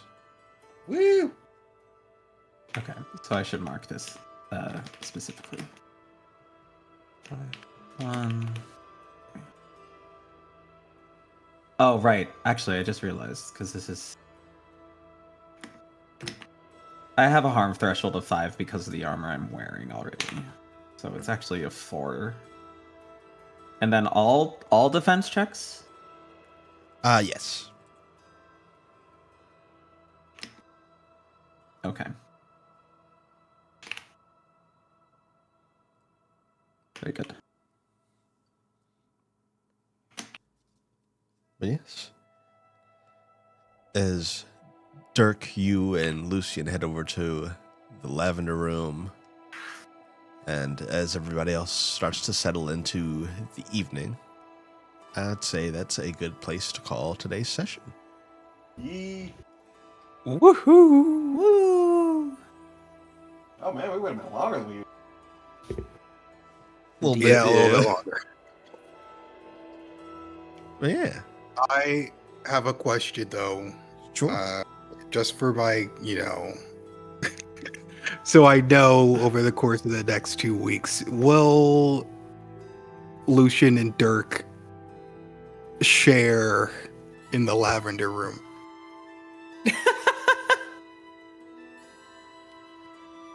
That's a good question. That I think that might be a cut to black. Damn, bro, sorta. you just double dipping your bread. That's crazy. Oh my God, Zeke. You know what? Roll me an influence check. Oh my god. This is the most important role of all time. Can I use a fade on this? Yeah. I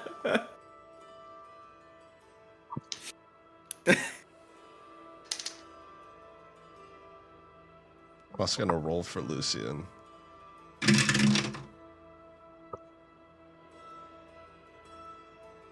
Interesting. Interesting. Interesante. What'd you get on your fate die roll? Oh, I didn't roll it. Oh, not quite enough. He needed a 10 and he got an 8. Well, lucky for you, Lucian got a 6. Lucian would be interested. So, yes.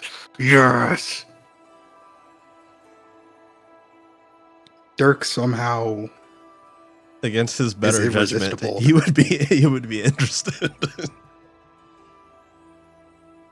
It makes as much clear.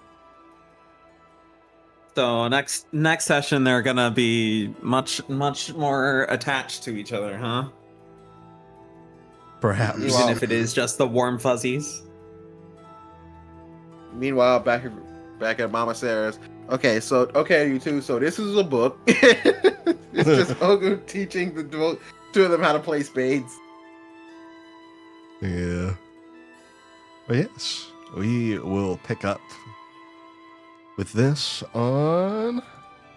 It'll be the 14th. Yay! Yay! Does that work for everybody? Dang. Yeah, it should be good. I hope it works. That is also the day of my graduation, but Hey! that's at 2. That's at 2, so it won't interfere, I don't think. Okay. That's also the day of me getting my crown. As in my tooth. Oh my god. Are you going to be in pain? I'll be fine. They already did the tough part, which is like shaving down the tooth. Okay. Well, if we do need to reassess, do let me know. But yes. Noted. Chat, that is where we'll call it tonight. Viraxis will be back Bye, guys. on Saturday. So come by and see. But until then, take it easy and enjoy your night. Yeet. Good night, everyone. Night Good out. night.